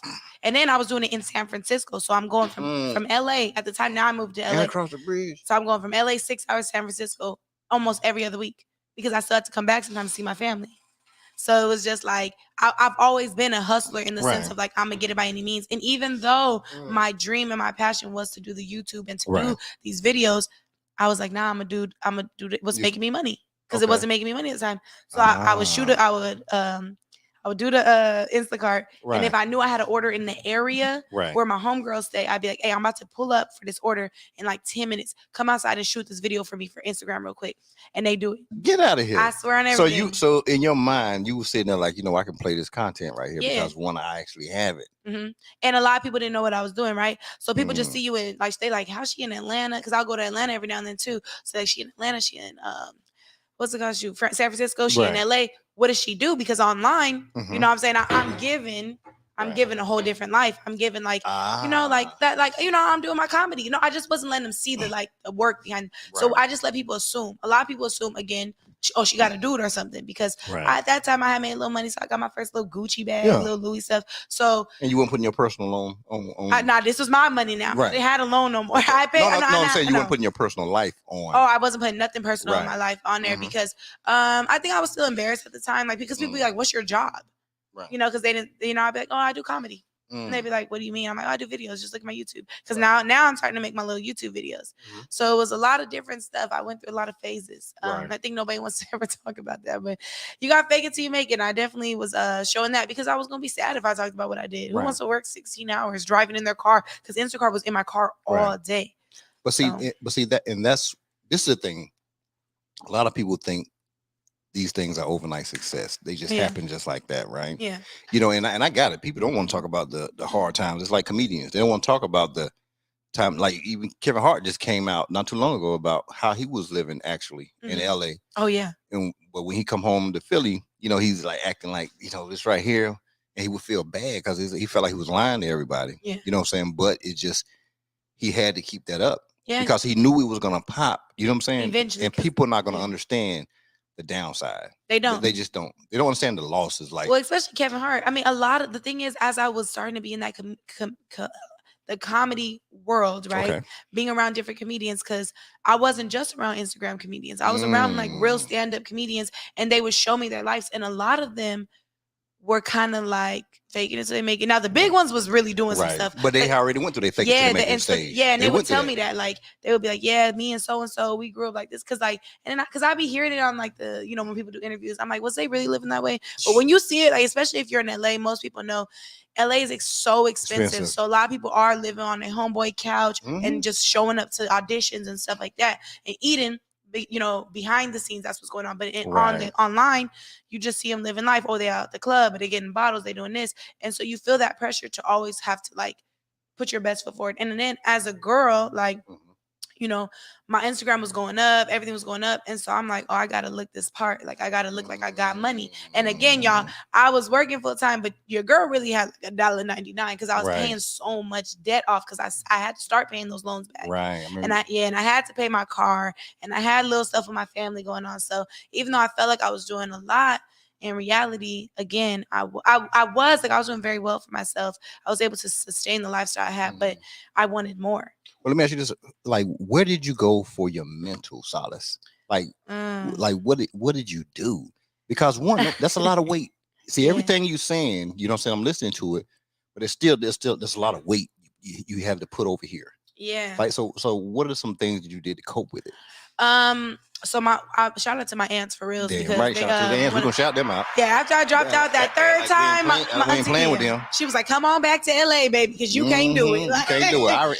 Auntie know the deal. Yeah, she knew, and she was like, she knew I was never gonna not work, so she knew I wasn't gonna use her and just sleep on the couch or nothing. Right. So I did. She let me stay there on the condition of like, make sure your ass is working and saving. Right. And she was teaching me how to save, and she was there for me to talk though. Like no matter how late I came home, she would be there just to like let me vent. And I had my little room there or whatever. And that's when I really tapped into Sarah Jakes Roberts. And I would just listen to her sermon and her story about how she, had a kid at 14. And she TD Jakes' daughter. So I was like, wait, I never knew this. Because I grew up in the church. So I had no idea. She was his daughter, one. And two, she had a kid. Yeah. So I'm like, wow, okay, if she can go through this and look at her now, I know I can get there. And my whole life, my family always told me, Kiera, you're a light. You have this light on you, so you need to be so like very careful, especially being in Hollywood is very, dark sided sometimes. So they're like, be mindful. You keep your mind and your ear gates guarded. So at that point, I stopped listening to music, if I'm gonna be honest, and I just started listening again fully to podcasts. And I like grounded myself back in what it was that had me working so hard before I was working for myself. Because Instacart is really like a working for yourself job. You pick your hours, you show up for you. And so by then I was like, I know this isn't where I want to be in 2-3 years. So if I go hard for this next year, and I just stay focused, it's gonna happen. And at that time, I was like a little nerd. Like I would write out all the the hours of the day, right? And then I'd be like, okay, if I make this much, I'll be calculating it, and then I make this much on this day, I'll be able to do this, this, and this. And I just did that consistently. And I wrote down my goals, and I would stare at them, and I would like text my homegirls, and I'd be like, hey y'all, just sending positivity, and we would just do that every day because I'm in the car, so I could call people. Ooh. So I listen to podcasts. If I'm over a podcast, I'm calling my homegirl. I'm like, hey girl, so look, if we do, you know what I'm saying, 2 more days at 16 hours, we can make this much, then we can go to, you know, do this. And like, that's just how my mind was. So you had created this circle, you know what I'm saying, of whoever you talk to. Yeah. It was about positivity, moving forward. Yeah. You know what I'm saying? And nothing about some old past stuff and what can't happen. Oh, you know, we can't do this. Nope. It was just straight. Now, and see, and this is something I want you to expound on. What do you get out of it when you're talking to people who are always talking about moving forward? So I feel like when you talk to people who are always moving forward, it's like you feel like, dang, I can't be negative right now because I don't want to bring that energy to them. And don't get me wrong, like we had our days where somebody would go through a breakup or somebody, you know what I'm saying, get cheated on or whatever the case may be, or somebody don't got no money, and we would just uplift each other. How much you need? Like, what can we do? That's forward. Yeah, that's like forward. We was really like that circle at the time. It was like we were all kind of doing Instacarts in different states too, or different places, so we could all help each other out. Come on now. And everybody was kind of low, so the only way to go was up. And because those friends at the time, they really believed that, Key, you shouldn't be doing this. You should be doing comedy. They was willing to give me what I needed. Like, all right, if you need us to shoot a video with you or for you, we got you. And that helped me a lot because I was like, this is temporary. So hold on. So you saying they were willing to not think about themselves, but seeing that you had a light on you, that, hey, we will do whatever it is that you need because we see this thing on you. Yeah. And you're going somewhere. You're moving forward, and we want that to happen. Yeah, like shout out their ass. Shout out to them, yeah. Like, can we say their name? No, don't worry about it. But them damn friends. It don't matter. But listen, whoever y'all were, the Instacart crew.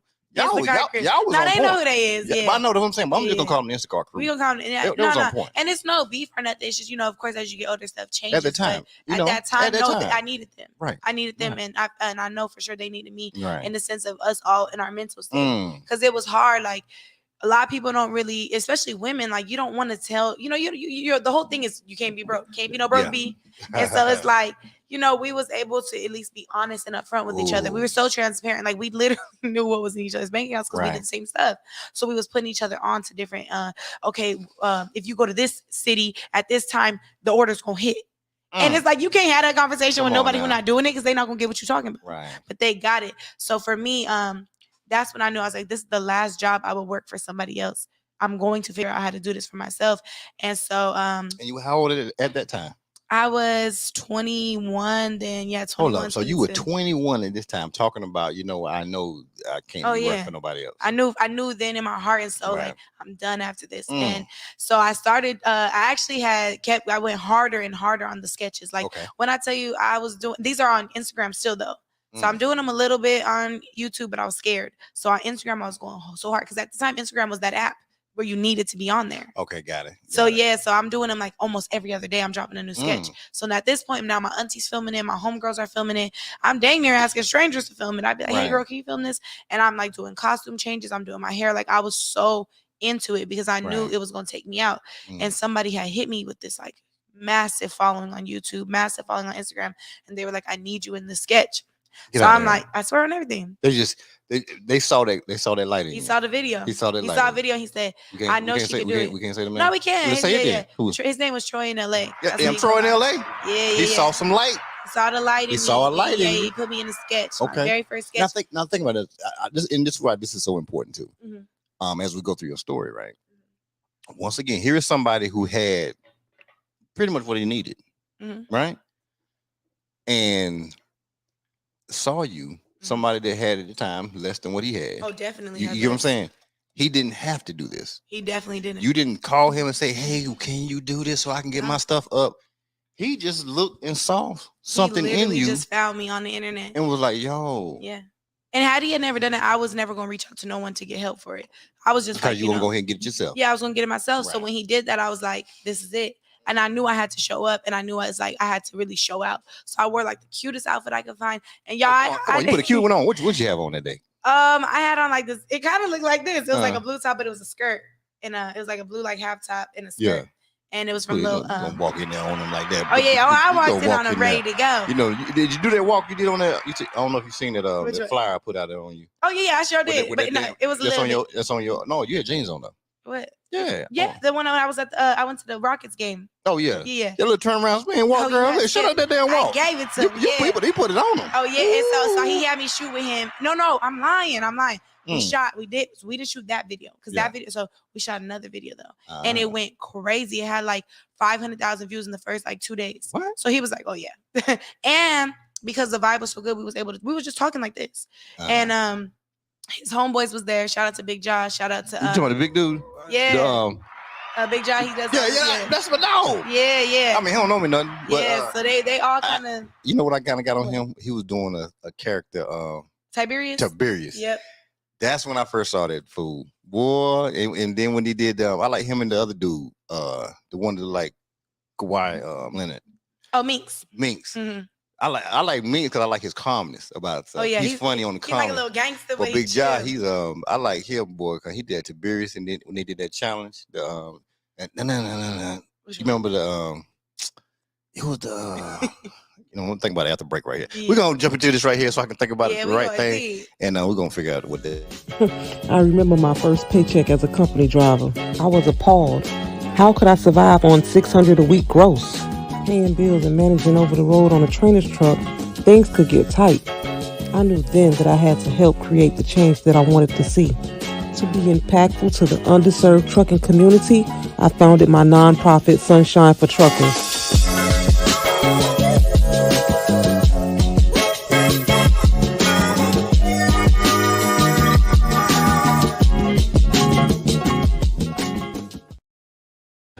Yeah. Hey, listen, we back to Firecast, the hottest damn podcast experience out here. Okay, ain't no experience like the daggone podcast experience. You know what I'm saying? I don't compete against podcasts, but I am the only experience. You know what I'm saying? So shout out to being the only experience out here. Period. Shout out. All right, so y'all dropped that video on them. We dropped that heat. It put 500K on them. Oh yeah, that video did so well. What I don't even. Troy had a series at the time. And I can't even think of the name right now, y'all. But if you search his name, it's on there. Just search both our names. But video, I mean, it's over at 1 million now. It has over 1 million now. Get out of here. Oh yeah. Go ahead, keep talking. I'm gonna look for it while you're on there. Go to it. Yeah, it actually did really well. So it kind of opened the door. So that day, I just came to shoot with him. Right. It was Big Joe was there, and his name is Trey. Troy. Okay. In LA, and yeah, it was him and like 3 other big creators. And so they seen how well I worked with him. So they threw me in their sketches. So one of them, he's a comedian, Nate Johnson. Okay. And he was playing a sketch being Stevie Wonder, talking about Stevie Wonder could see. Right. And so I played the girl in it, like I was his girl. And he was like, he said something about my chest. And they like, hold on, how you could see her chest if you know what I'm saying, whatever. And that one just went viral too. So it was just, and that day, just working with different creators. And at that time, like, that wasn't what I was trying to do. Like, I wasn't really trying to use my body in a sense, but it's like, all right, whatever, like, I'm here, let's work. Right. And so I knew it was going to open the doors, because they didn't, they don't know. They know me through conversation a little bit, but they don't know what I could really bring in my own talent, because they're just workers. They're working, doing their stuff. Right. So they know what they bring to the table. So necessarily, you don't always know if a girl got her own little thing. And so at that point now, a lot of people was comparing me to like Tiffany Haddish and B. Simone. And I was like, but I'm me. Like, I wanted to break out of that. Yeah, I'm like, give me my chance to show my colors and what I can bring to the table. So with YouTube, kind of how it works, like community is like, you see one person pop off in someone's videos, now you want to work with them, right? Because like, who's this new girl? Like, I was new, nobody knew who I was. I was just on Instagram. I wasn't in that YouTube world yet, so they kind of brought me into the world of like work with her. So I started working with a lot of different content creators, and I was trying to stick with working with the same people. So I was doing a couple different videos with Troy. So when I wore the blue outfit, that was our second outfit. It hit 1 million in like a day. Are you serious? Oh yeah, it went crazy, and it was just, first of all, the way he directed it, edited it, and shot it, it was hilarious. So it went, now, I mean, it's over 2-3 million probably now, but at that time I had never even seen over 500,000 for something. So to be in someone's sketch and it hits 2 million, you're like, okay, this is when I need to start doing my thing. Right. And they had told me, they're like, here, you need to start dropping on your YouTube. Like you need to enter this sketch world because you're hot right now and people want to see you. And you're funny, because I was doing it on Instagram. So they're like, we know it's there, but sometimes I get in front of the camera and get shy. For real? You see how shy I was in the beginning? Yeah, but shout out to that damn shyness left now. Now Damn. shyness out the building. Now you done, You know what I'm saying? I told you you're going to be good. I told you you're going to be good. Yeah. Nah, so yeah, at that point I was like, all right, I can't keep being around all these creators and not showing my side. Because then it's like, well, why are you in the sketch? Are you just another pretty face? Right. Which is fine to be a beautiful face in the, in the room, but I'm not a video girl. I have something to bring to the table too. So at that point, I kind of started posting my little videos, and I would ask them, I'm like, can you guys watch it and tell me what you think? And they're like, yeah, it's cool, but like, you need to try like a little more. It was like I was trying to play all the characters because I felt like they had a cast. They had people who was going to show up and be reliable. I didn't have that yet. Got it. So by now, this is what you see. This is what happens with life, y'all. I knew where I was supposed to go. Why did I enroll myself back in school? Shout out, she said she's going back to damn school, y'all. I said I was going back to school. In the middle of her stopping a couple times, she said, I'm going back. I did, y'all. I need me another. I need it. Well, one, sometimes when you go back to school, you stop them damn student loans too. Oh, yeah. That's what I heard you do. That's why you went back. Shout out to when you go back to school, it stops student loans. You know what I'm saying? So that's what it does. So that's why a lot of people some people are career students. Yeah. And I never understood why they were career students. I'm like, why do you keep going and get more degrees? I'm not trying to pay none of the damn student loans back. I didn't know that was a thing. Yeah, so that's the thing. Okay, well, look, now I know. You know what I'm saying? So just enroll to school, you be good. You know what I'm saying? Yeah, so I went, but this time I went to an ultrasound technician school. Okay, look at you. Yeah, so I was like, okay, I'm gonna switch it up. My mom did that before she passed. She actually got her degree in that. So I was like, you know what? I'm gonna do it. It's a trade school. It's not gonna take too long. It's 2 years. I could do it. So I went for 3 months. 3 months. 3 months. Shout out to damn 3 months. Shout out to 3 months. And you know what happened? All the creators were like, where is Kiera? Why are you in school? And I was still trying to do the Instacart. I was trying all these things, but it wasn't my path. Still was on Instacart? Still was on Instacart. And I was like, this ain't my path no more. Instacart had started getting slow. I hated school. Right. And I was like, bro, I'm finna drop out again. So I did, but I said, were you all right. still working at departments? No, I was done with that. that. Doing it? Okay. Yeah. So now I was just full-time doing the Instacart and Uber. Right. So I'm like, all right, y'all, I can't keep, because at some point it's like, we all think, no one knows what we got going on. But the people who are around you and pay attention to you know what's going on. So my family was like, bro, you're not happy in school. Like, stop doing it. Like, it's not for you. So I was like, all right. I didn't say anything. I was like, you know what? I'm going to drop out. I'm going to pack all my stuff up. I'm going to go back to LA. I'm going to do the comedy sketches. And I'm just not going to say nothing. I'm just going to work. I'm just going to work and work and work. So this was February, like, 20th or something like that of 2020. So what happened the next week? Think about that. 2020. What happened the next week? The pandemic jumped off. Pandemic hit. So I just dropped out of school. I just quit Instacart. Now it's a pandemic. And were you back with auntie? I was back with my auntie. Okay. So it's like, damn. All right. What am I going to do? Because, I was like, I'm doing the sketches by any means. So a lot of people were scared because they're like, nah, we ain't working. So there was a couple creators that I knew from just shooting with everybody else. And I had reached out to them. I said, look, I'm ready to do this full time. I have no time to waste. Can we film tomorrow? Ooh. They're like, okay, tomorrow. So we filmed. I showed up. They was like, we still filming. I mean, pandemic, because no one really knew at that point what it was. What was going on, right? Yeah, so we didn't know the severity or not, whatever. And I'm like, I'm here to work. So I was literally filming every single day. Like, I was in their stuff, they were in my stuff, and I was just like, I'm gonna do this. And like, by doing that and just being in the right place at the right time, and my mind was just so shut off to everybody. Like, it was no, I'm trying to date. It was no, I'm trying to like kick it. I was like, I have to do this. I have nothing to fall back on. Ooh. And my family was like, it's a pandemic. We don't want you in and out the house. And I was like, if y'all love me, y'all gonna just ride with me through this. And I was like, or if I gotta sleep in my car, like, I didn't know, because I'm like, I can't keep telling these creators I'm gonna show up and not showing up. Right. So I'm like, okay, so I'm doing it. I'm doing the sketches.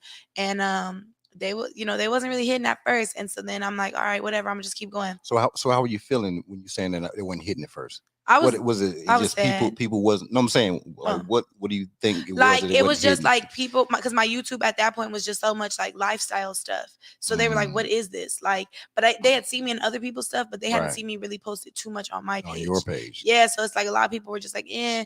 So just keep showing up, and people saw how hungry I was, and so one of the creators I was with, he's like, "I'm gonna bring you to my homeboy's house to just be in one of the videos." I was like, "Cool, whatever." he brought me, and he has a huge following Right. as well. So, he tells me what the sketch is. I'm like, cool, cool, cool. We do the sketch. The sketch does amazing. We have a great time. Mm. I hit him up. I'm like, look, I'm really serious about this. Would you want to shoot this week? He's like, yeah, pull up. I pull up again. We start shooting, and I mean, it was like instantly, it was just fire. And at the time, he had a girl, and me, him, and her, we were just everything we dropped was hitting a million Come on her, on our his page, my page, our pages all together. So he was getting like a million. Shout out to his ass. Who's it? His name, he We goes can't by say the fake Tyree. No, that's my dog. Goddamn, shout out to Yeah. the fake Tyree. Yeah. I don't know the fake Tyree, but you Yeah. I like the fact that you had your girl and your girl was like, okay, you know what I'm saying? You brought, you know what I'm saying, carrying and everything, Yeah. and the stuff was hitting. It was See, hidden. That's Yeah. good stuff. Yeah, So and he shout was out to him. he was so real. Like I was able to talk on that creative mindset because again, it was like how I started looking at it is like, why did I do so well when I did Instacart? Because I was around people who did what I did. Ooh, So how can I do better? Say it again. Say it again. I need people to hear I that. said, how can I said so I had to look at like how can I do better? What I was looking at the people when I was doing Instacart, we all had the same mindset, y'all. We was all trying to get this bag, and we was trying to figure out, okay, if we take this route, if we go at these times, if we do that. So it was working. And they understood it. So when I looked at the sketches, I'm like, let me talk to people who have done something with this. And not even that, all of the people didn't have the most followers sometimes, but they had the most consistency. So, but how does that work when people always want something from somebody? So did people have to pay? Well, you know what? I know you have a bunch of followers, so I need to pay you this much money to even do something with you. Nah, so really how, and it's funny, I just had this talk actually yesterday with Big Jaw, and we were talking about the sketch world is kind of like, I'll do one for you, you do one for me. It's not really a tick for tat. Yeah, there we go. It's a barter system. Yeah. So at that time, I was bringing myself to Tyree's page. So you got to think like I had my own followers on Instagram. He had his own followers. So and you're bringing a girl. I got body. You know what I'm saying? And I'm funny. So it was like he was bringing in a whole new girl, really, to chemistry. And then me and his girl at the time, our chemistry was just unmatched on camera. So we started saying we were like sisters and stuff. And that's neither here nor there for where it is now. But at that time, it worked. And it went crazy. It was like an overnight thing. I watched myself go from 18K on YouTube at the time to 50K to 100K. And I was just like, this is crazy. But it was really a lot of work. Like we would sometimes sit up till no lie 4 a.m. just writing down ideas on his whiteboard. Oh man. On his whiteboard. So it really gets serious. I mean, it's like, no, there's scripts. It's full on scripts and production. And so I'm glad you said that because a lot of times they'll try to minimize people on YouTube or Instagram and say, oh, they're not really this or they're not really. It's like, yo, they put work in. Yeah. You know what I'm saying? They're writing full out. They like screenwriters. You know what I'm saying? Like they can't just, you think they're just improvising all the time. You know what I'm saying? No. There was our nights we had improv and those videos did amazing too. But for the most part, we would literally be like, all right, tomorrow we gonna shoot and those would be the fun ones. But I came out with my own series. So at this point, I had been doing all the sketches. I was doing little fun series here and there, little videos. But he was like, Kiera, you need to create your own series, bro. Like if we all gonna be rocking with each other, you got to come out with something because right now is the time. So I was like, dang, I don't know what to do. Like I was like sitting there like stuck. And he's like, just use your life experiences, bro. Like because at this time they had learned me, like how we're talking, having these conversations. So with them, they were like, you have so many different things that you've been through in your life. Talk about it. And so I started thinking, I was like, my first year in college, that relationship I was in, it was so toxic, so abusive, and it was a lot. So I said, you know what, I'm gonna drop a series called Battered Love. And I'm gonna talk about domestic violence in relationships, and I'm gonna make it a dramedy. So I'm not gonna make it too heavy on people, but y'all gonna feel the impact. You gonna get the point. Yeah. So I dropped the first episode, and the first episode had a slap scene. Quick. Ooh. Like it was like 2-3 minutes in, somebody getting slapped. Right. But it was so real, like it was so fun. It was so real. The actors were amazing, actresses were amazing. And it hit 100K like within like the first week. Get out of here. Yeah. And I was like, okay, hold on. I might have did something. Yeah, because I had wrote it, directed it, put it together, edited it, everything by myself. And the thing about it, you have more stories within that same relationship. Oh, like, yeah. It was so much stuff. And this was just one video. So then I was like, I got to make it a series. And I just kept dropping. And they were showing up for me because they knew I would show up for them. Okay. So I'm dropping my series. They had their series. I was in some of their series. I was just in some of the sketches. Other creators with big followers were hitting me. And so it was like, I was just so locked in. Like I was some days filming I would get up, go to the gym at 7 a.m. I would shower, get home, get in the car by 9, be there to film by 10. I wouldn't leave till like 9 p.m. some days. And this would be sometimes for other people's stuff, not even for mine. And so for that, and this is still during the pandemic. So by this time I was like, you know what? I'm gonna give me an apartment because I was making some money now. And I was like, it's time to get back on my stuff. Like I need to move out my aunties. Like it was just too much. Cause I was never there anyway. So I'm like, I need my own place because that's gonna push me to want to make more money, more Right. content. And that's kind of what I did. And this is like again during the height of the pandemic. So everybody was coming out with the OFs and the Patreons and everything. And I had another mentor at that time, and she was like, you need to create something like that because of your body. And she was like, do what you're comfortable with, but I promise you, you're going to do well on it and it will be able to fund what you have in the future. Right. Because, you know, a lot of times, I mean, y'all going to see my Instagram if you click it, you know, it's like, oh, wait, okay. But for me, it's like, I'm a multifaceted person. I'm a chameleon. So you can't put me in a In a box. box. And it's like in this generation of women and women empowerment, like you should not be judged by your body. If you are able to do, even if that's all you have to give, like, but if you're still talented too after that, you still got more. You know what I'm saying? You can't let that overshadow that. So what I did was I, you know, created those little websites too on the side, but I always push my YouTube. Like I was pushing my YouTube tough. And I was like, if y'all see that and subscribe, cool. But come to my YouTube. I really didn't care too much about that. So that drove people there too. Cause they like, not only is this girl funny, she's beautiful, she's smart. And I realized too the power of your mouth. Like when you speak, people are able to learn you way better than they are through a picture. Definitely. And that's why videos do so well because it's like when I dropped the Battered Love series, nobody knew I had been through that. I didn't talk about it. Right. Even in the series, people were like, is this real? Is this fake? I'm like, this is what I went through. I dealt with a toxic person and I was so young that I just accepted a lot of that stuff. And what happens is you take that into your life, right? But I always been so big on just being positive and letting stuff go and just not really, you know, okay, I can't deal with that. I gotta get this money because I'm not trying to be, you know, homeless or not have nothing or depend on people.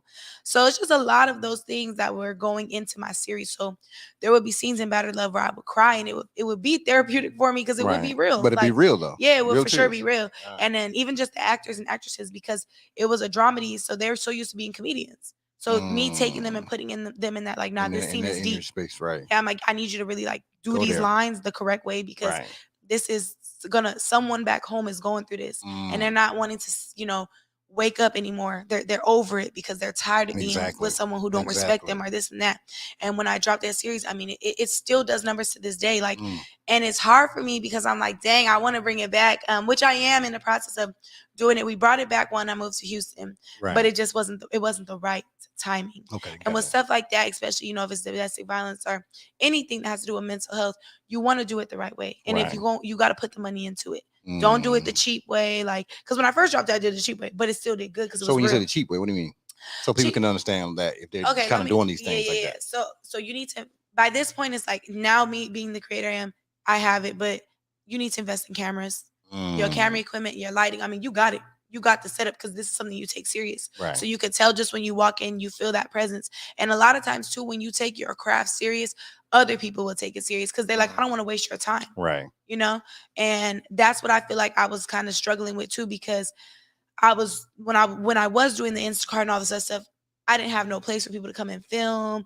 You know what I'm saying? When people come, I don't got food or nothing. We just filming. I'm just like, oh, just pull up. Y'all just raw dogging. Yeah, and it was just like it wasn't giving what it's supposed to give. Now how I shoot is a lot different because I'm like, okay, we got a place for us to film, or if we got to rent something out, we're gonna rent it out. We got the cameras, we got, you know, the sound equipment, the mics, just a little. And you don't have to do the absolute most because, you know, a lot of people feel like, oh, it's just YouTube, so I don't got to do that. But if you, I want to be on TV, you know what I'm saying? Not even TV, more so with streaming services. It's a goal to it. Yeah, you know like I want it to be more than just what it is right now. So if you don't take it serious, who else is? Exactly. And you know how it is. Like even just, I mean, I've gotten down to the point now with contracts because you make money on YouTube. So my thing is, if it's not going to be a barter system, then we need to have a contract in place. And that's if I'm in your stuff or you're in mine. Now, if it's a barter system, I'm cool with it. I'm cool, shout out for shout out type thing. I'm cool with those things. But when it comes to like, if I'm working with someone who is big and you know what I'm saying, and they are like, oh, I'm not trying to really do this, you know, and I have a contract, then they're more likely to be like, okay, she takes it serious. Or I'm like, how much do you need for this? Because I do want that, but I also I'm good off genuine connections. Sometimes I just see a person, I'm like, I know you could play this role.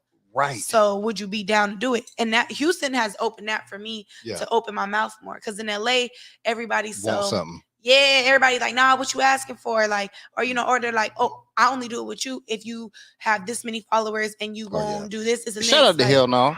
Listen, I'm tell you right there. man, And so it just got once so again, deep. and that's good. I love it like that. And so, and that's the point of also a 5cast, right? Hmm.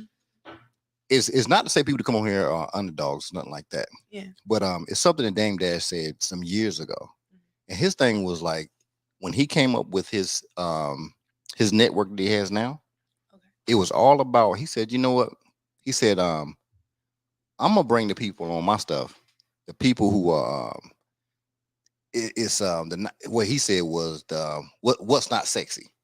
Ooh. You get what I'm saying? And he said, I'm not saying this stuff is ain't fire. Is I know what the industry looks for, Mm. right?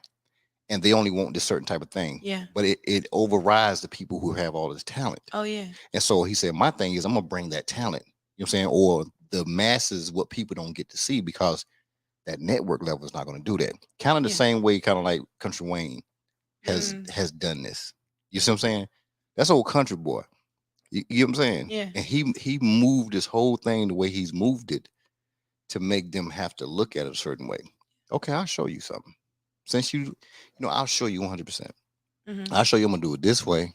I'm not gonna say a bad word. Why? Because one, everything I do, I'm gonna have it so everybody can sit in my audience. Hmm. You know what I'm saying? You can bring your kids, you can bring your little babies, you can bring your toddlers to whatever I'm doing. Look what it accounts for. Whatever I say on my thing, um, any daggone advertisement, they want to be on there. Why? Because they know I'm not gonna say anything wrong. Yeah. You get what I'm saying? So he did something so unconventional, Yeah. right? Instead of trying to like fit the mold as a black man or as a black content creator, Right, he kind of took it and made it like, all right, it's gonna be everybody gonna be able to get something off right. this. Which I do think a lot of creators are starting to realize, like, Mm, you don't want to just fit this thing. And a lot of times, but without even doing it, people will cast you in certain stuff. mm, Cause see, what I was realizing was a lot of people were just using me for my body and not for my jokes and my talent. And so I had to be like, man, why I'm so thirsty to be on everybody else's stuff, let me just do my own thing. right. And that's the part that's hard for a lot of us. Like, we don't feel like we worthy enough for some reason. Like, oh, I don't got the followers, or I don't got the equipment. Just do it. Just do it. Yeah, like if people come, they're gonna come. If they don't, they don't. But guess what? They're gonna come over time. People got so tired of me sending the YouTube link out that they just started watching. I didn't have to do it Mm, anymore. Like, I don't send my links out no more. right, Which, I mean, I never say, like, sometimes it's like I'm like, I should send the links out again because right, whatever. But I got to the point where it's like people knew Kiera gonna drop, and I do drop. right. To this day, I'm still dropping 3 times a week, no Mm, matter what, right. because it's like, I want this. I don't care. Like, cause you can get to that point. I'm not sure if you've ever had that moment where it's like they not watching. Yeah, Okay. yeah. But and it was probably right when I started because it Mhm. was one of those things. Because this is just something I don't do. Okay. Like I'm a very private person. Okay. So even for me to even do a podcast, everybody was like, "Dude, you doing that? Like Mhm. you private? You don't even talk about nothing. You know what I'm saying to people? Like Yeah. you do it one on one." And but I mentor a lot of people, whatever. And that's the whole point of why I started, just really to mentor people. Then God turned it into something else, Mhm. and then it turned into a podcast. And I don't even know why, my other building, why I started building a podcast room. I just started doing it. I don't know why I did it, but I just did it. Yeah. You You know, was just following what was being put, the right. vision in front of And you. then but once again, I didn't want to do what everybody was doing. Yeah. Just sitting there talking. So what would you want to say about this? Yeah. Yeah. Because I said, well, you know what? I am about experience. I'm about experience. I'm about like I want people to have an experience Yeah. when they deal with me. I So I like said, you know that. what? So I call it 5K the experience. And it's not a podcast, it's an experience. It is. And I like that because I feel like that's how I approach the comedy stuff. Everybody's doing comedy. So what's gonna make me different? Dramedy. And I'm telling you, Mm, I kept trying to fit into doing these funny sketches, funny sketches. As soon as I dropped Battered Love, it was just different. Nobody had ever talked about domestic violence like that because you can't joke like that. However, mhm, however, you can have funny people in it right. and turn them into serious actors. They was Mm, opening like lanes in themselves they'd never seen of themselves because it's right. like they knew that it was something that was close to my heart. Right. So I only casted people I had that, not just with views, people I had respect for, who I had these conversations with already. So it just came so natural on the camera. Like, it's just weird because it's like as I've, had my ups and downs in this industry, sometimes I be forgetting like that's what matters, being authentic and being true to yourself. Like Mm, you got to stop trying to do what you think just going to get numbers and what's going to sell. Like is that really what your mission is? Like is that what you feel in your heart?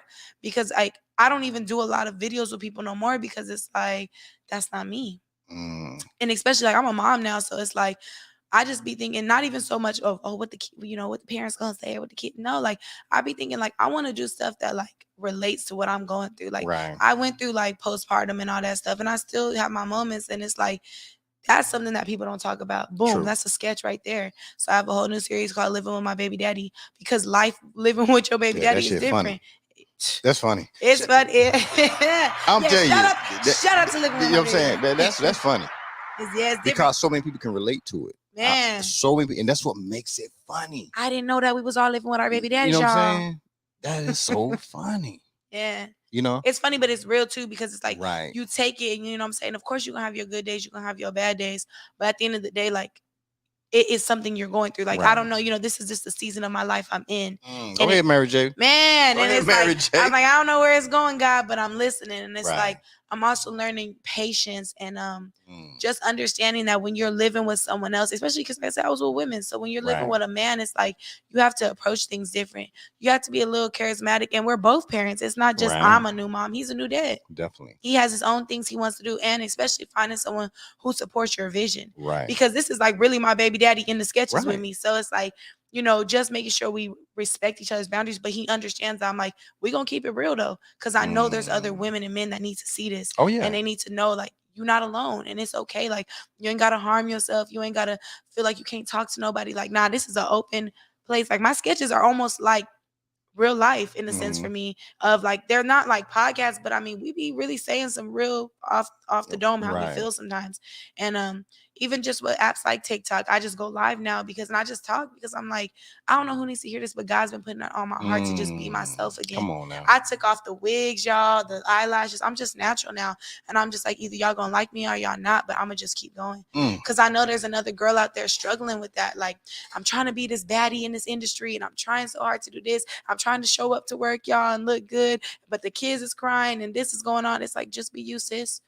Be you, homie. Like, it's good. Like, if people don't understand it, that's on them. But you got to make sure that you want to be alive every day. You don't know how many creators I've talked to in the past couple of weeks that said they're depressed. And I'm like, well, we got to fix that. Right. I'm not saying don't be sad, but don't dwell in it. Do you think sometimes some of the creatives they get blocks sometimes What do you where mean? they can't come up with content Yes. or because they have to look at what they've done already and they don't want to redo what they've done because they've done so much. They want to keep getting, they want, see, no, It's like this number they're searching numbers. for a It's the number. numbers. Yeah. It's not even, that's when you So like where you mess that's up. almost like like a phobia or something, right? Yeah. Because if you Like, drop something, if it don't get 500 or it's 400, anxiety. It's like literally the word anxiety, like feeling like let's rewind. One, most of these content creators started doing content because they were just naturally funny. And that's me included. Mhm. So when you get to the point where you're forcing it because you want some views, well, you've Right. lost the whole point in why you started. Okay. And that might be hard for a lot of people to understand, like, yo, just go back to what you were doing in the beginning. People don't realize numbers. Like, I've always looked at it like this. We genuinely don't know what movies hit all these millions and millions. They're always Right. like, this movie is sold out and or whatever it did, made 2 million in one weekend. Like, we have no idea if that's true or not. Right. Like, some people do sit there and do the statistics on it, but in reality, you could Right. say anything. It's like best-selling book. Well, how many people sold, how many Right. people bought it? I mean, Right. like, so I look at it like, stop looking at the numbers. First of all, if you got a million, not even a million, if you got 1,000 people watching the video, put 1,000 people in the room. Right.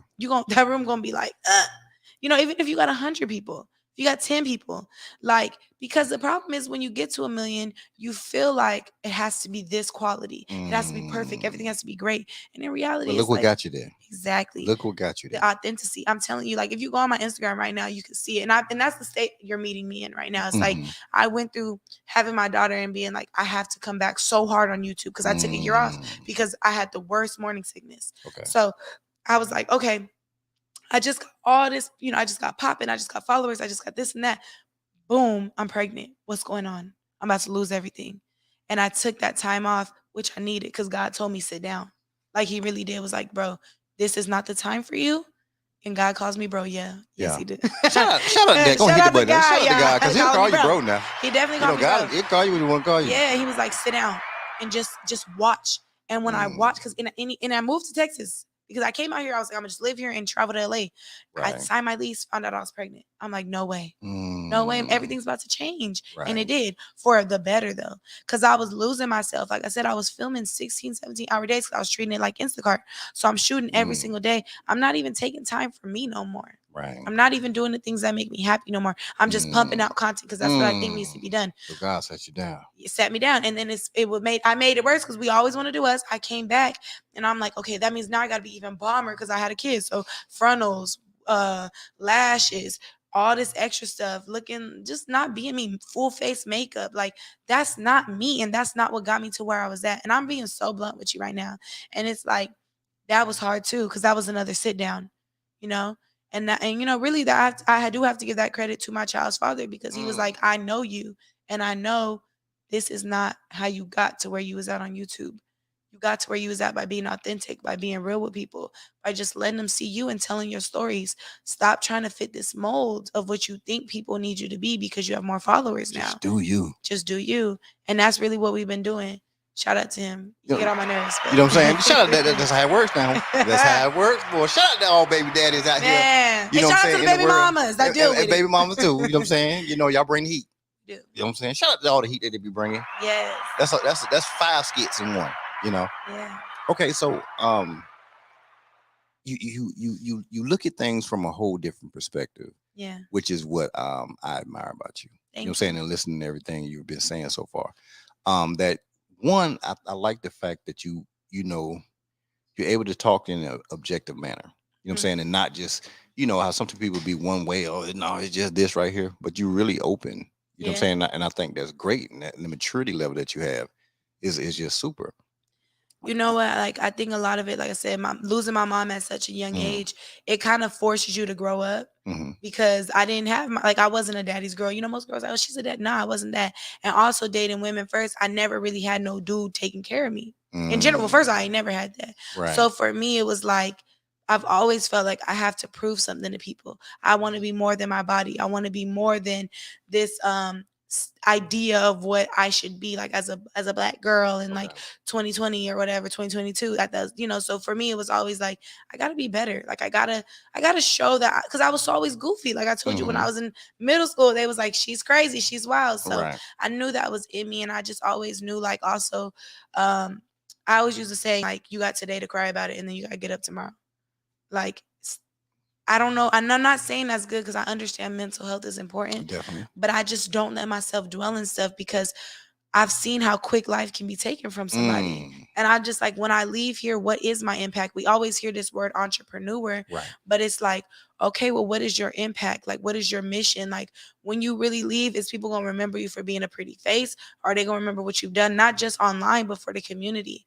And that's why it's like, when it hits you is when young girls DM you or message you or they mamas and be like, my daughter loves your videos. And I'd be like, why she love them? Like, hold on. But then I'd be like, nah, because I do be saying some stuff. And like, you do have to give yourself that credit sometimes. But I also am honest enough to give myself that humility. Like, I'm not perfect. And I come from really struggle after struggle. And also, what's the word? I want to say it the right way. I come from like getting knocked down and then figuring it out. And also just making mistakes. I made a lot of mistakes and I hurt a lot of people in the process. And I talked about that on my YouTube. Like, I've hurt a lot of people and I had to figure out how I could heal myself so then I could apologize to them too. Because like when you're in a, you know, I was just in that worker mindset. So it's like whoever came in my life in that moment was just like, okay, what are we doing?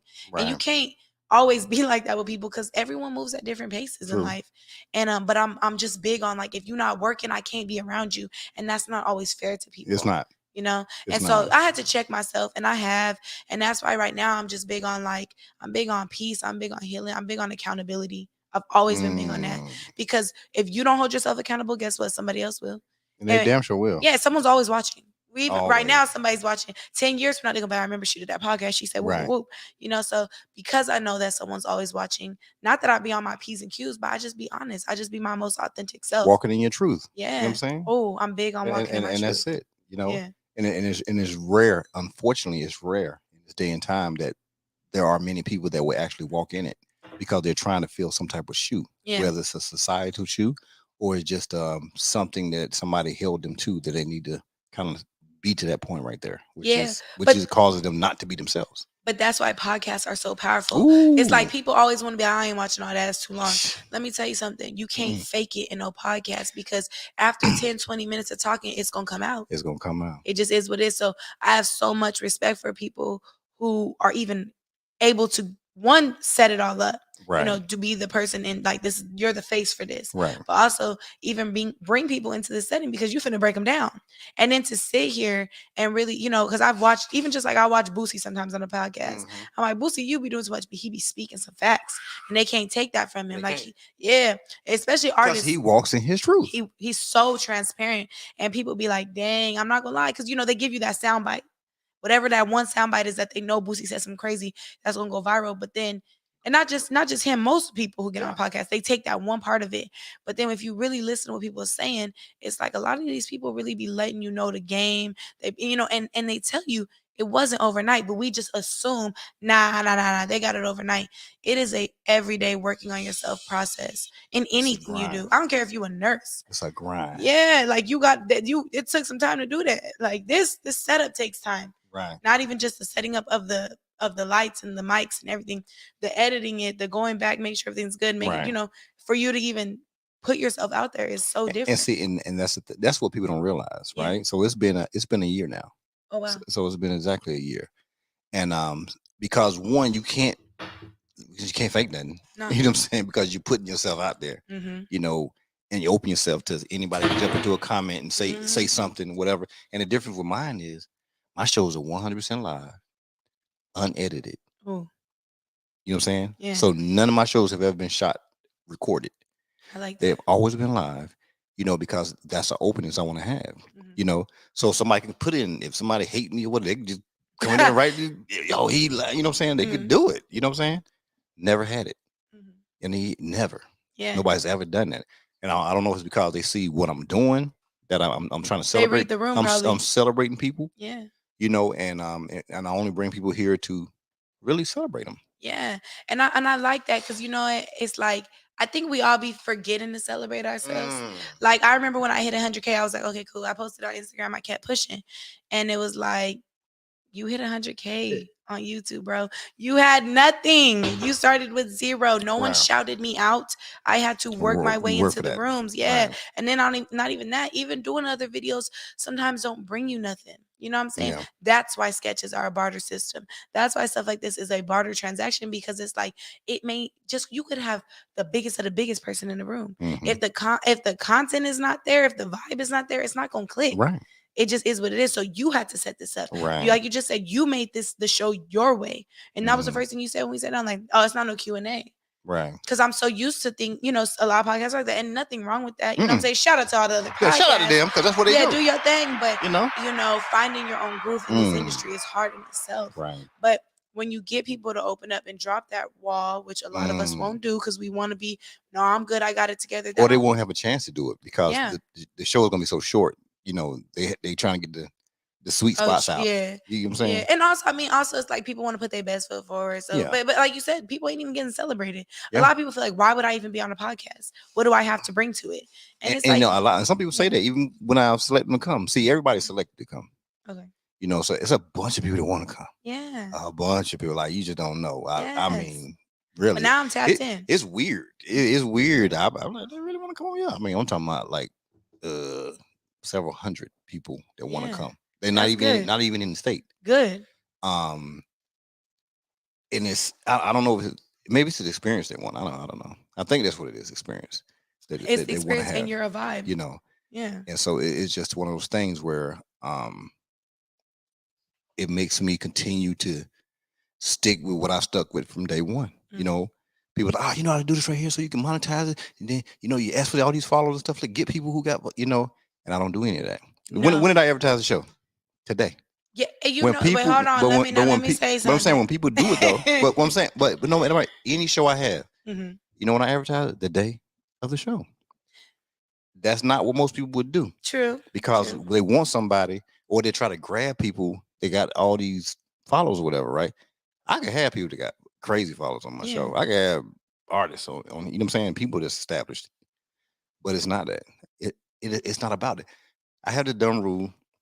You know, there's more regular people in the world Yeah. than there are celebrities. We just don't think that. You know what I'm saying? Because the Instagram. And how did the celebrities get made? Because regular people Because make regular them. people. Yeah. So I call it me celebrating what people would typically call A regular the person. regular person. And that's crazy that you even say that phrase because I don't know anybody watching if you ever feel this or even you yourself where it's like you feel like you fell off. And it's like fell off from what? Instagram? It's an app. No shade to Instagram, like for real, no shade, Right. y'all. But it's like it's an app. And at the end of the day, if you're controlled by your phone, that's on you. And I have that problem. I had, excuse me, let me, because you know, Say it again. deliverance. Preach that I had thing. that problem of thinking like, all these folks, I have to show them my morning routine and I have to do that. Then folks don't care about you. Half the folks that follow me is at work, child. They be telling me, they're like, girl, I'm at work watching your live. I'm like, girl. But you know, so it's like they appreciate more, like, especially like I said, when I had my kid, it humbled me in the sense of like, I'm a regular person. Right. Like, I'm not about to sit here and be buying Gucci bags and this and that, every single Chanel bags in the mall on a Wednesday. Right. What is you doing? But you think you gotta like put on to like get into those rooms, and it's like, dude, why would you? To me, it's like you got to know your why. Why do I even want to be in that room? Now it's different. I want to be in there because the director, I want to be, you know. But also, it's like then you go the right way and you audition. Ooh, say it You again. don't sneak into the room and try to have a conversation because they don't want to hear that. They're there for the good time. So it's just knowing your why for a lot of stuff. And Right. once you take the pressure off Instagram, people be like, Key, you just posting raw now? I'm like, yep. No filter. I'm not editing nothing. I might change a little brightness, you know, on the lighting if the lights are.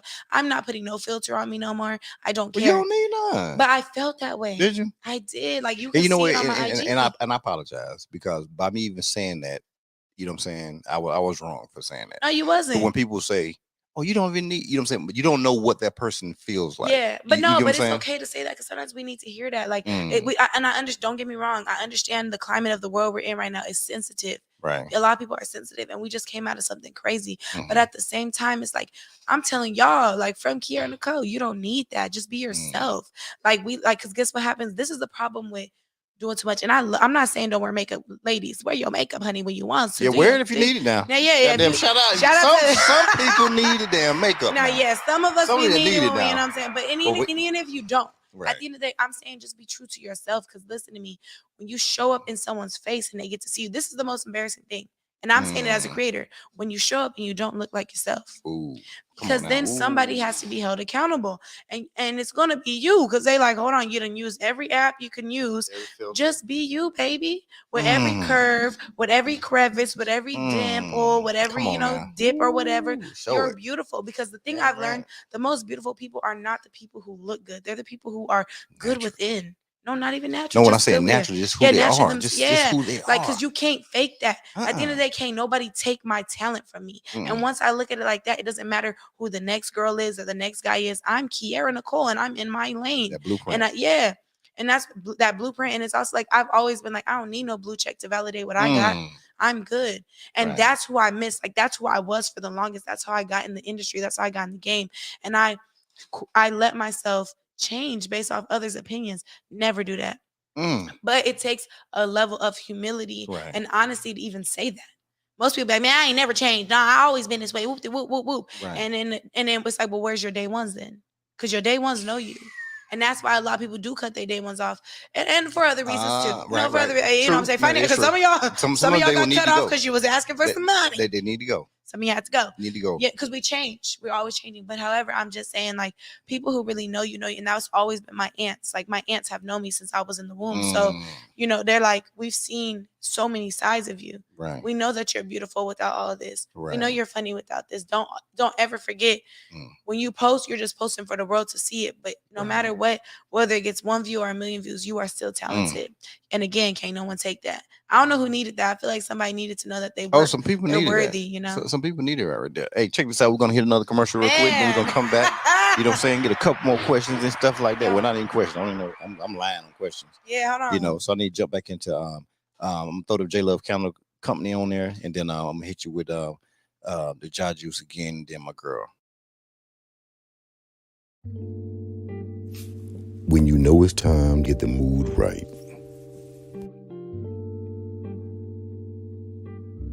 There's only one candle, and that's J Love Candle Co. When you're ready for that pickup, there's only one juice to go for, and that's the Jaw Juice. That's 281-455-8797. Get you some of that good stuff. Jaw Juice. I remember my first paycheck as a company driver. I was appalled. How could I survive on $600 a week gross? Paying bills and managing over the road on a trainer's truck, things could get tight. I knew then that I had to help create the change that I wanted to see. To be impactful to the underserved trucking community, I founded my nonprofit Sunshine for Truckers.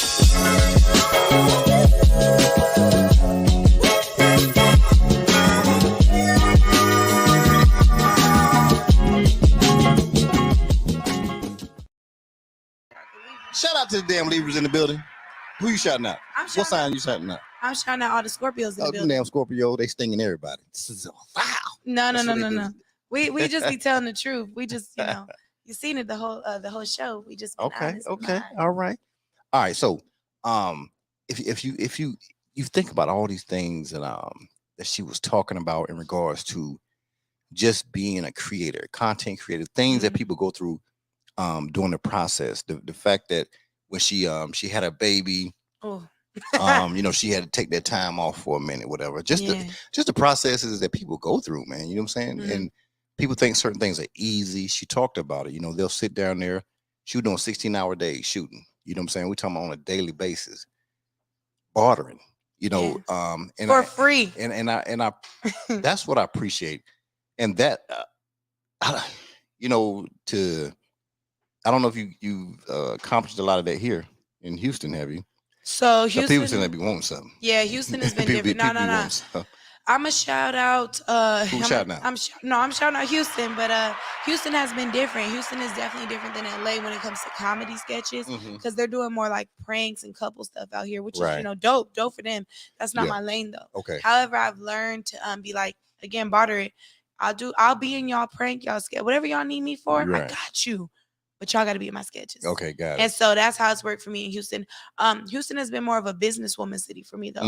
Houston changed my mindset. I was like, I got to get, shout out to my girl, Tiara. Man, shout out to damn Tiara. Shout out to Tiara, man. I'm going to talk about her here in a second. Yeah, I had to. I'm going to talk about her in a second. I genuinely had to get people like that in my life because she was like, we're going to drop the ebook. We're going to get you your website. Like, because she was like, what happens if Instagram goes down tomorrow? What happens if YouTube goes down tomorrow? Where can people find you? Like, where's your website?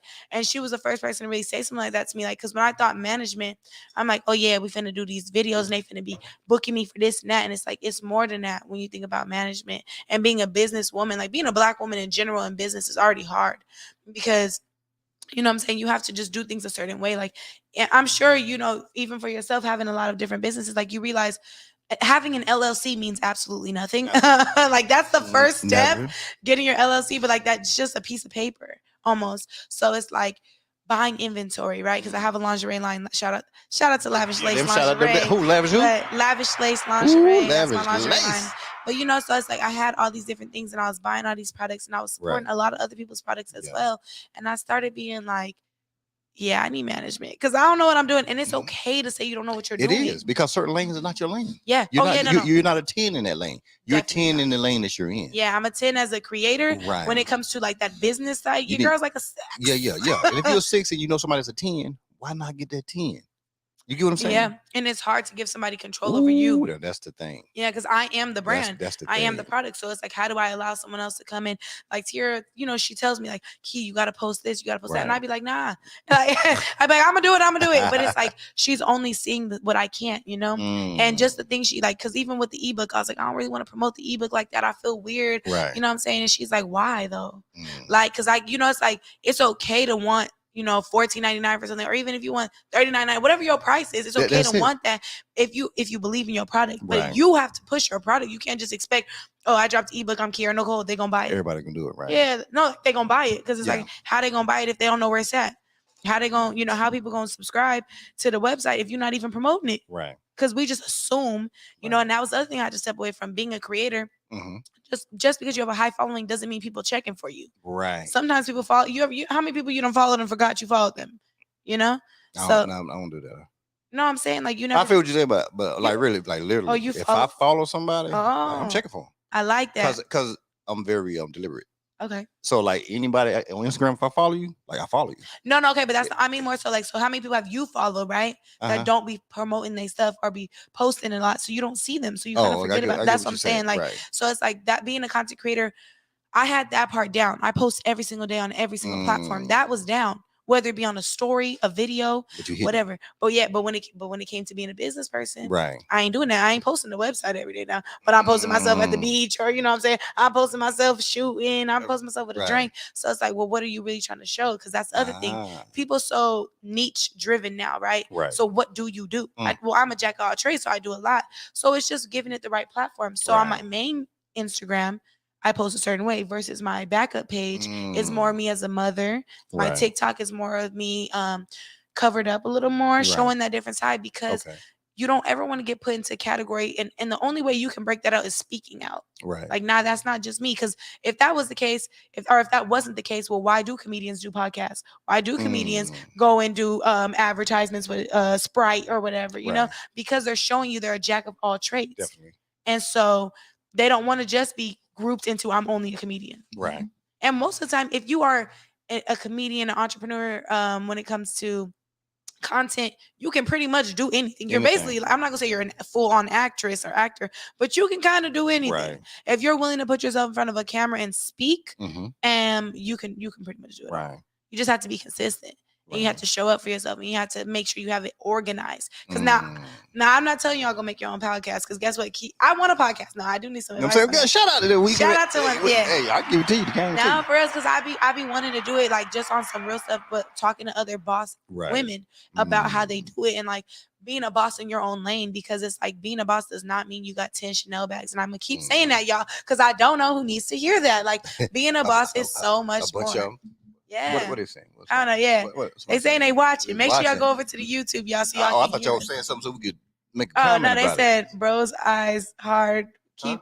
What you say? They said bro focus hard, keeping them eyes looking straight. Y'all so nasty. Hell no.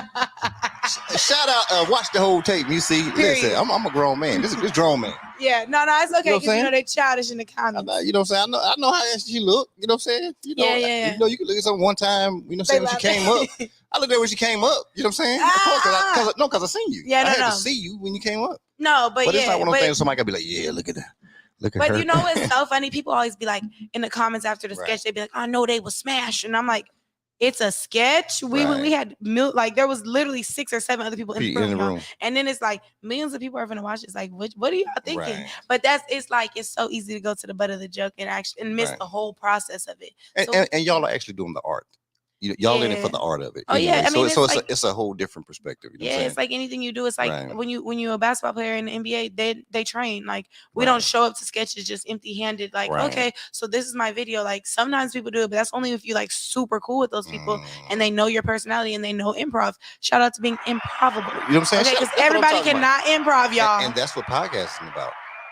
You have to be ready, especially when it's live. Oh yeah. When it's live, like you gotta understand anything can happen. A person can say, you can say, you know what, forget you, G. And I'm sitting here like, huh? Right? What that girl say? She said, preach. Shout out to that girl. Hey, that girl. You got Taylor Lohan in the building. You know what I'm saying? Is that my sister? Let me see. Taylor Lohan. No, that girl. I'm gonna look at her. Yes, that's my sister. Hi, babe. Oh, that's your sister right there? Yes, I love her. Go ahead, girl. Yes. What's her name? Kasaya. Shout out Kasaya. Looking all good on your picture. Your picture game. She a baddie in real life. Your avatar right there. That girl right there. Your avatar is banging. You know what I'm saying? So shout out. Hit the subscribe button too while you're there. You know what I'm saying? And the like. Appreciate you. Because one that gets the message out, right? That's how it works, right? Yeah. Okay. Oh yeah, no, I definitely was like, I was a little confused. I was like, hold on. Confused? Why? I was like, you didn't promote the podcast, so like, what's going on? But then I'm like, okay. No, because this is what I'm gonna tell you. Everything, and people get on me about it, right? Because I do things just for the organic reason. Okay. If I want somebody on my show, I just want them on the show. You know what I'm saying? It's just one of those things, Yeah. And Kiara did say something to me about you. You know what I'm saying? She said, she hit me up. You know what I'm saying? We were talking about something. And then she said, hey, and then we just started, talking again about it. And so, but everybody that comes on the show is because I want them to come on the show. And so, if I want them to come on the show, it's not for some numbers. It's And not for the show. It's for the it conversation. was for the conversation Mhm. because one, and no matter what, it gets out there. That's what's crazy, Mm. And a lot of people that know of me and know me, I told you before, people are like, you really doing that? They're not on social media. You know what I'm saying? But they get whatever I get, it gets Yeah. all over everywhere. You get what I'm saying? Yeah. And it's So not wait, it's what- not linked to a subscriber. What you said God was telling you to do this, but it's like, do you ever just be like, why am I like what was the main reason you like I gotta keep doing a podcast? Because I feel like it's Yeah. hard to stay consistent with something. So you say you've been doing it It's- for over a year. Yeah, but it's just I like to do it. So when you're doing something you like to do, Yeah. it's weird. So do you like this more than what you've been doing with other things in your life? Yeah. Okay. Like I've always like mentored people. Okay. I've always been that way, just in talking to people and just they would just open up to me. You know what I'm saying? And but we open, it's a back and forth thing. And so it's always just been something natural. So I think doing it this way right here is just one of the natural things. And I'm a country boy from North Carolina, so we sit down and eat and talk. That's Mhm. what we do. So I said, you know what? I'm gonna bring that to it.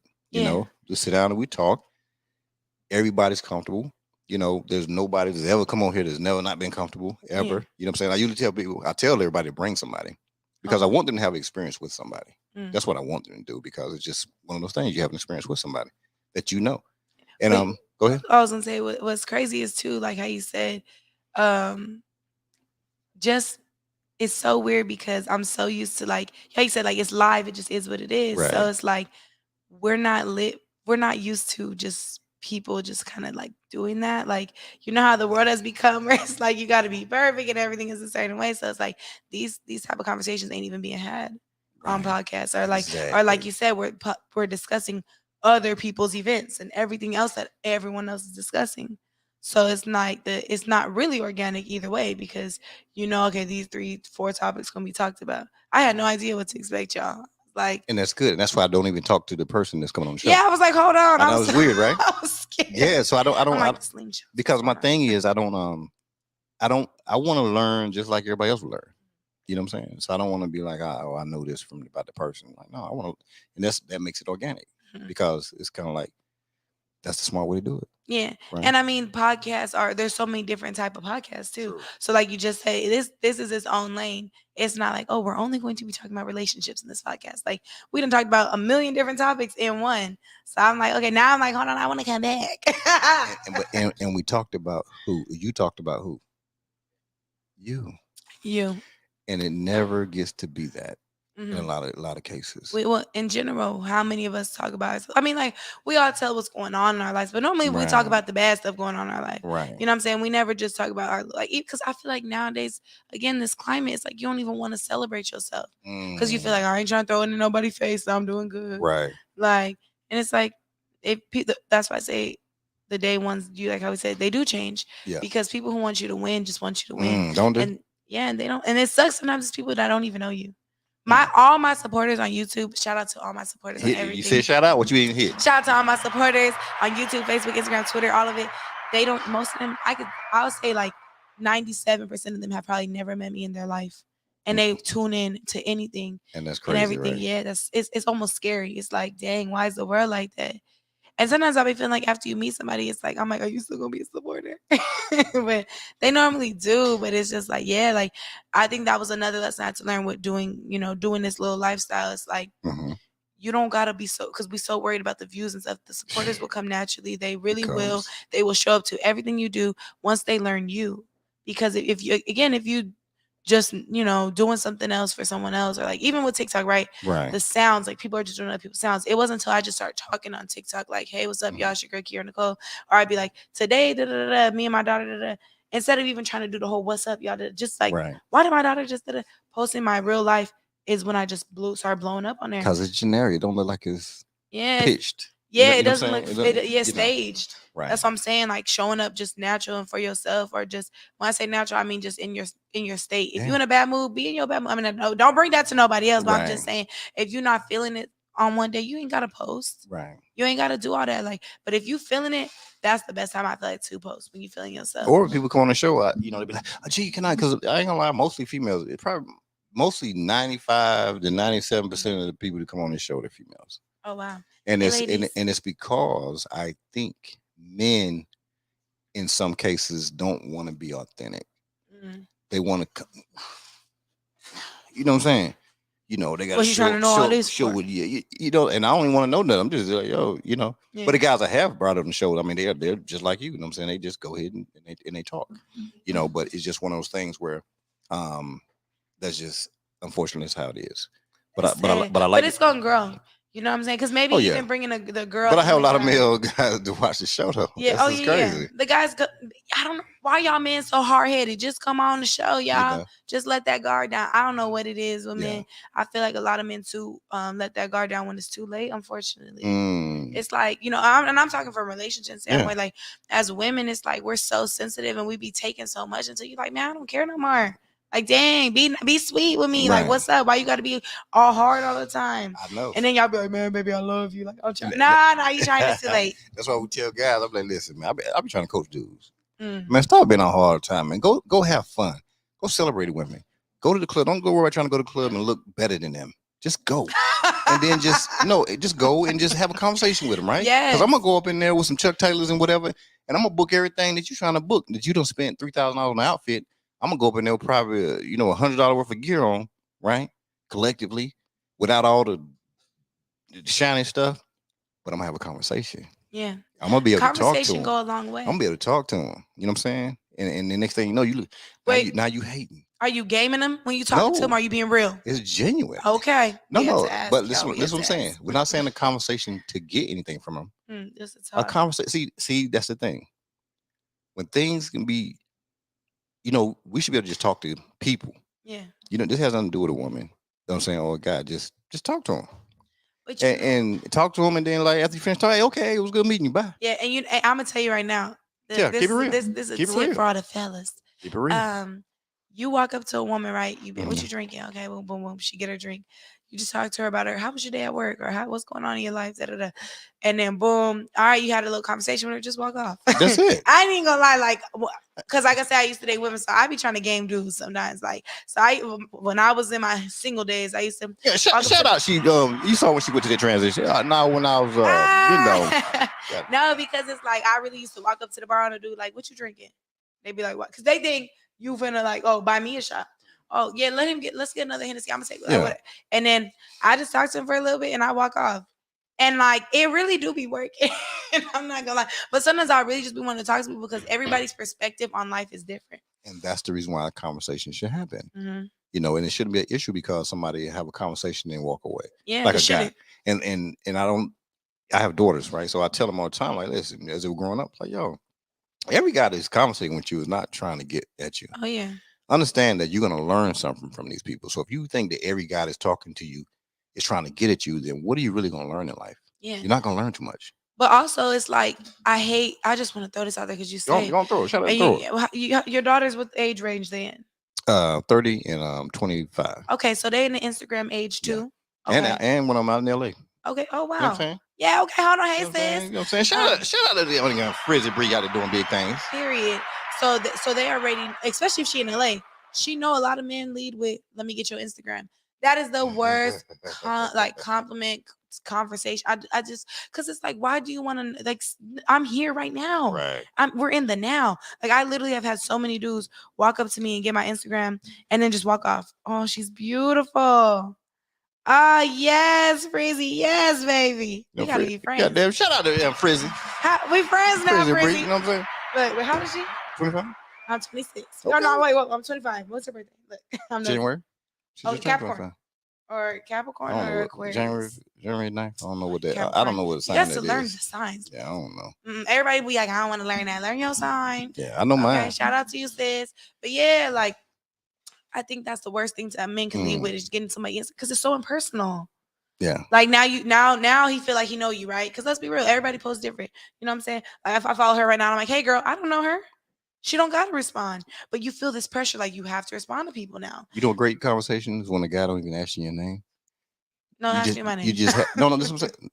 You if you let it happen one day, Mhm. trust me, it'll be in the beginning. Is what I'm saying. Mhm.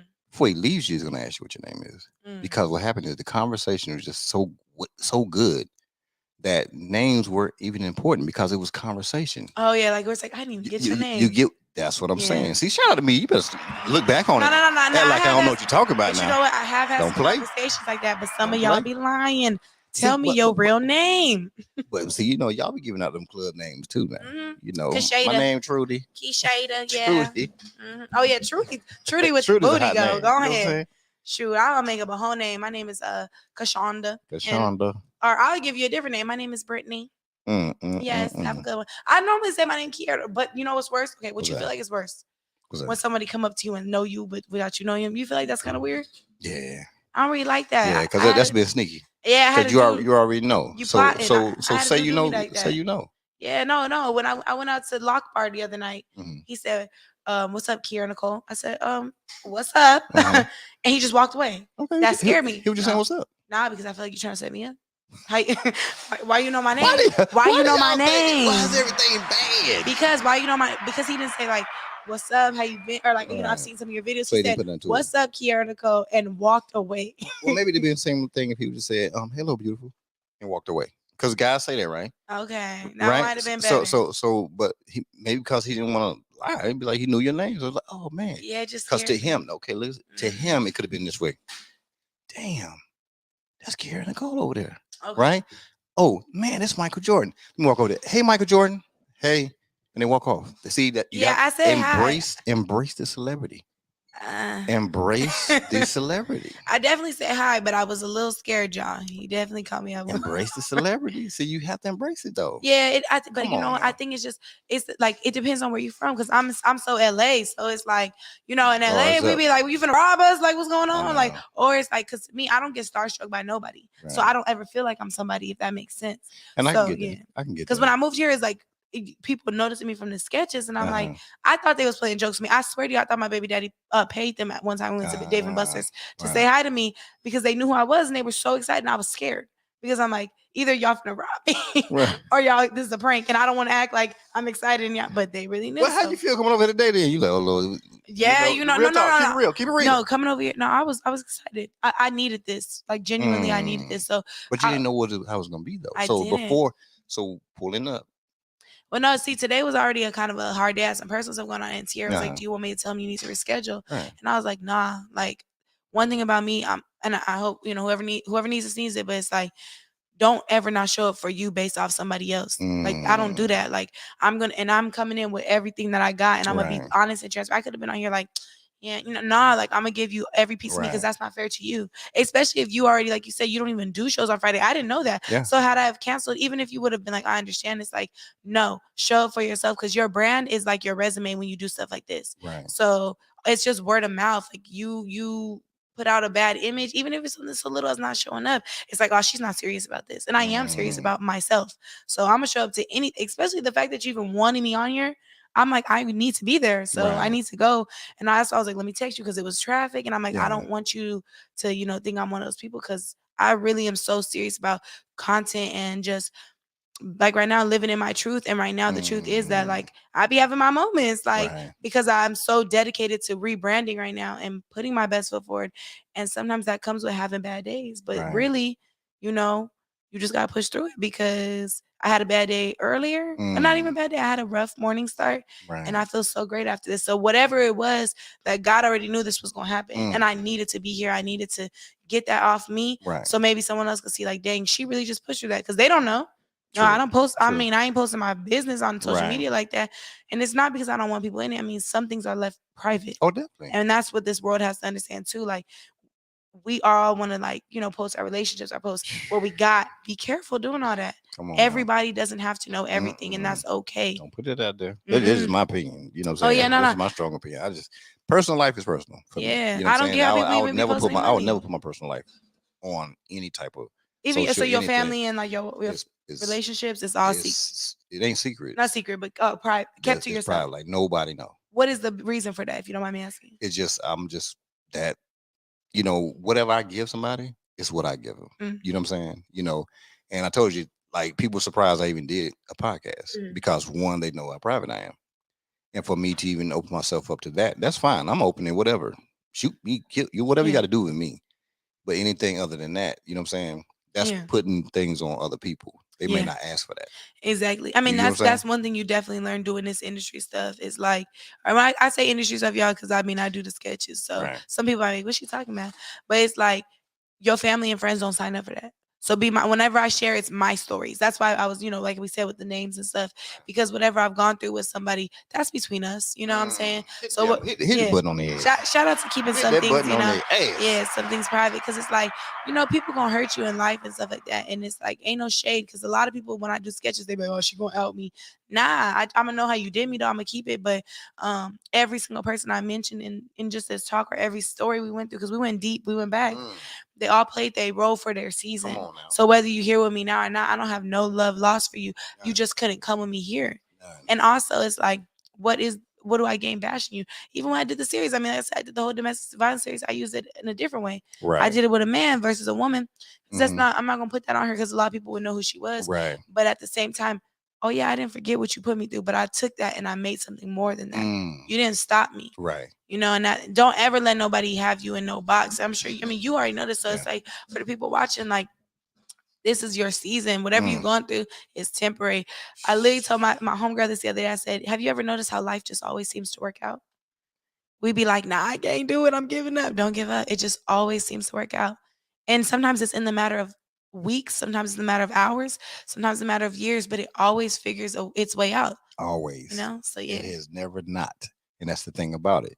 We just have to be patient. Be patient and take the time. Yeah. You know what I'm saying? And don't worry about it. And stay private.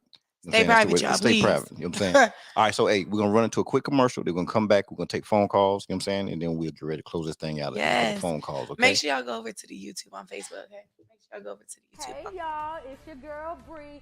I am so excited right now. I am finally launching my 90-day intensive at-home program. I am so excited. I know a lot of you have been asking about this, and it's finally here. It's finally about to launch, so make sure you cop it. Now, if you can't meet me at the gym, I am able to come into your homes, and you get to work out with me for $1 a day. Who can't work out for $1 a day? I can, so you can too. This program is really going to propel your body to the next level and really get you ready to walk into a gym and be confident in what you're doing. Again, I am so excited. I can't wait to see everybody's transformations. I can't wait to get your feedback about the program. I am just elated. I can't even get all my words out. But the program is here. It'll be launching. And remember, you are dope. It's Long Beach, honestly. Guess who's? Yeah. Oh, she in the big city. She's in the city. Well, Long Beach is nice. Yeah, in the good part of it. Good, yeah. You know what I'm saying? Yeah. All right, we're back. We just had it. Like I say, if you need to work out, you need to get, jump in there with my girl Bree. You know what I'm saying? Y'all know she's been on the show twice already. Yeah, put down that crawfish, she's been on there three times. You know what I'm saying? Hey, but call on in at 512-296-4803. That is 512-296-4803. Call on in. I dropped the number for y'all. Yeah. I need somebody right now on my Facebook to call in. That's right. And on the YouTube, y'all be calling because y'all was watching. That's right. You've been watching her. You know what I'm saying? Don't be weird. You watch the call in. That's what we want you to do. Who's gonna be brave enough to call in right here? That girl, what's his name? What's her name? Kasaya, call in. Cause I got that picture right there showing out. I just want to see it. I want to hear your voice. Kasaya. Keys, somebody calling. I dropped the number. You know what I'm saying? The number is 512-296-4803. Now, I'm going to tell you how this thing works, right? Okay. So, everybody be scared to be the first caller. But as soon as somebody calls the first time, the phone don't stop. Okay. It'll be beep. I'll be talking to somebody. It'll be beep. Y'all better call in. I'm looking at y'all. Come on now. Y'all looking at me. Let's call in. 512. Oh, somebody calling. Oh, I'm scared. Oh, shoot. We got Beverly Hills in the damn building. Oh, shoot. You know what I'm saying? Can we hear them? Oh, yeah. You can hear them. Who we got on the line? Kasaya. Kasaya. Damn, shout out to damn Kasaya in the building. Came through. Kasaya's in the damn building, calling from the hills. I see y'all there big time. You know what I'm saying? Listen, everybody ain't able to be doing what you do. Look, did I tell you? They calling. Didn't I tell you what's going to happen? Okay. Every, The listen, line blowing up. as soon as somebody calls, then everybody want to call. I'm gonna call in now. What's going on, Kasaya? How you doing tonight?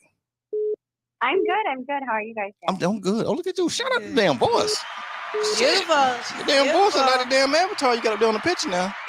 Don't make me go to the damn Instagram. I'm about to pull you on up. Okay.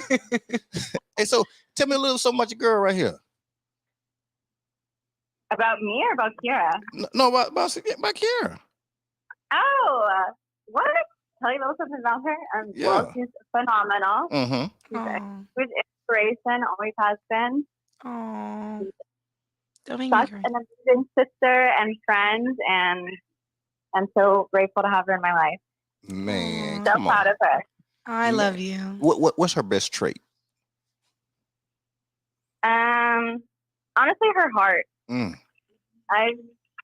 She's been through some crazy things, and she always keeps a positive attitude, and she's still, Aw. Don't make me cry. Go ahead. Shout out. This is what 5Cats do. Who's gonna bring the tears out? You know what I'm saying? We bring the tears out over here. Such a good heart. I love you so much. We bring it out. See, if y'all were over there on YouTube, y'all can hear this conversation, but y'all can't hear it. You know what I'm saying? They don't want to hear it. Okay, well, tell me something about you though.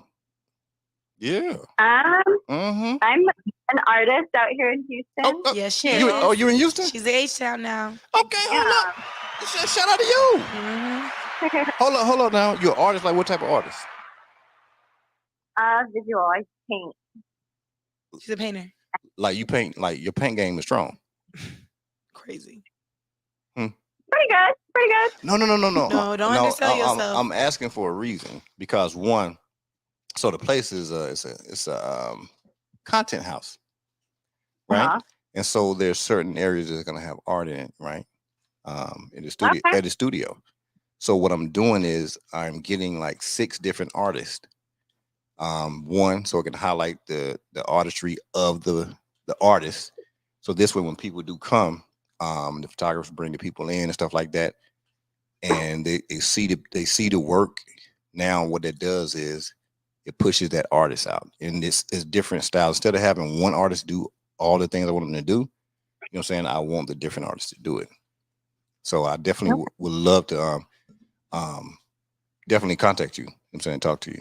Yeah, definitely. Yes. Look at the collaboration. Shout out. See what's happening already? Shout out to Kasaya being the first caller. I love you, girl. And this is what happened. I love these other people. I'm so excited. This is a great combo. Yeah, it was it really good. Real talk. Keep it real now. Yeah, it really was. Now let me ask you this: what was different about this in other podcasts that you've seen? Because this ain't really a podcast. She's a podcast watcher too. You know what I'm saying? So what do you see the differences? What are the differences that you see? Honestly, I think like what's going on right now, like the phone call.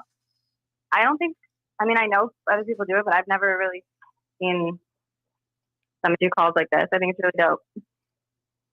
Wait, that deserves a button right there. Shout out to Kasaya. And then how many times do the guests get to hit the buttons on them? You know what I'm saying? Come on, man. Ain't nobody has the guest hitting the button now. You know, that's just the way it is. Child, and I'm over here drinking this Prosecco, honey. Ooh, listen.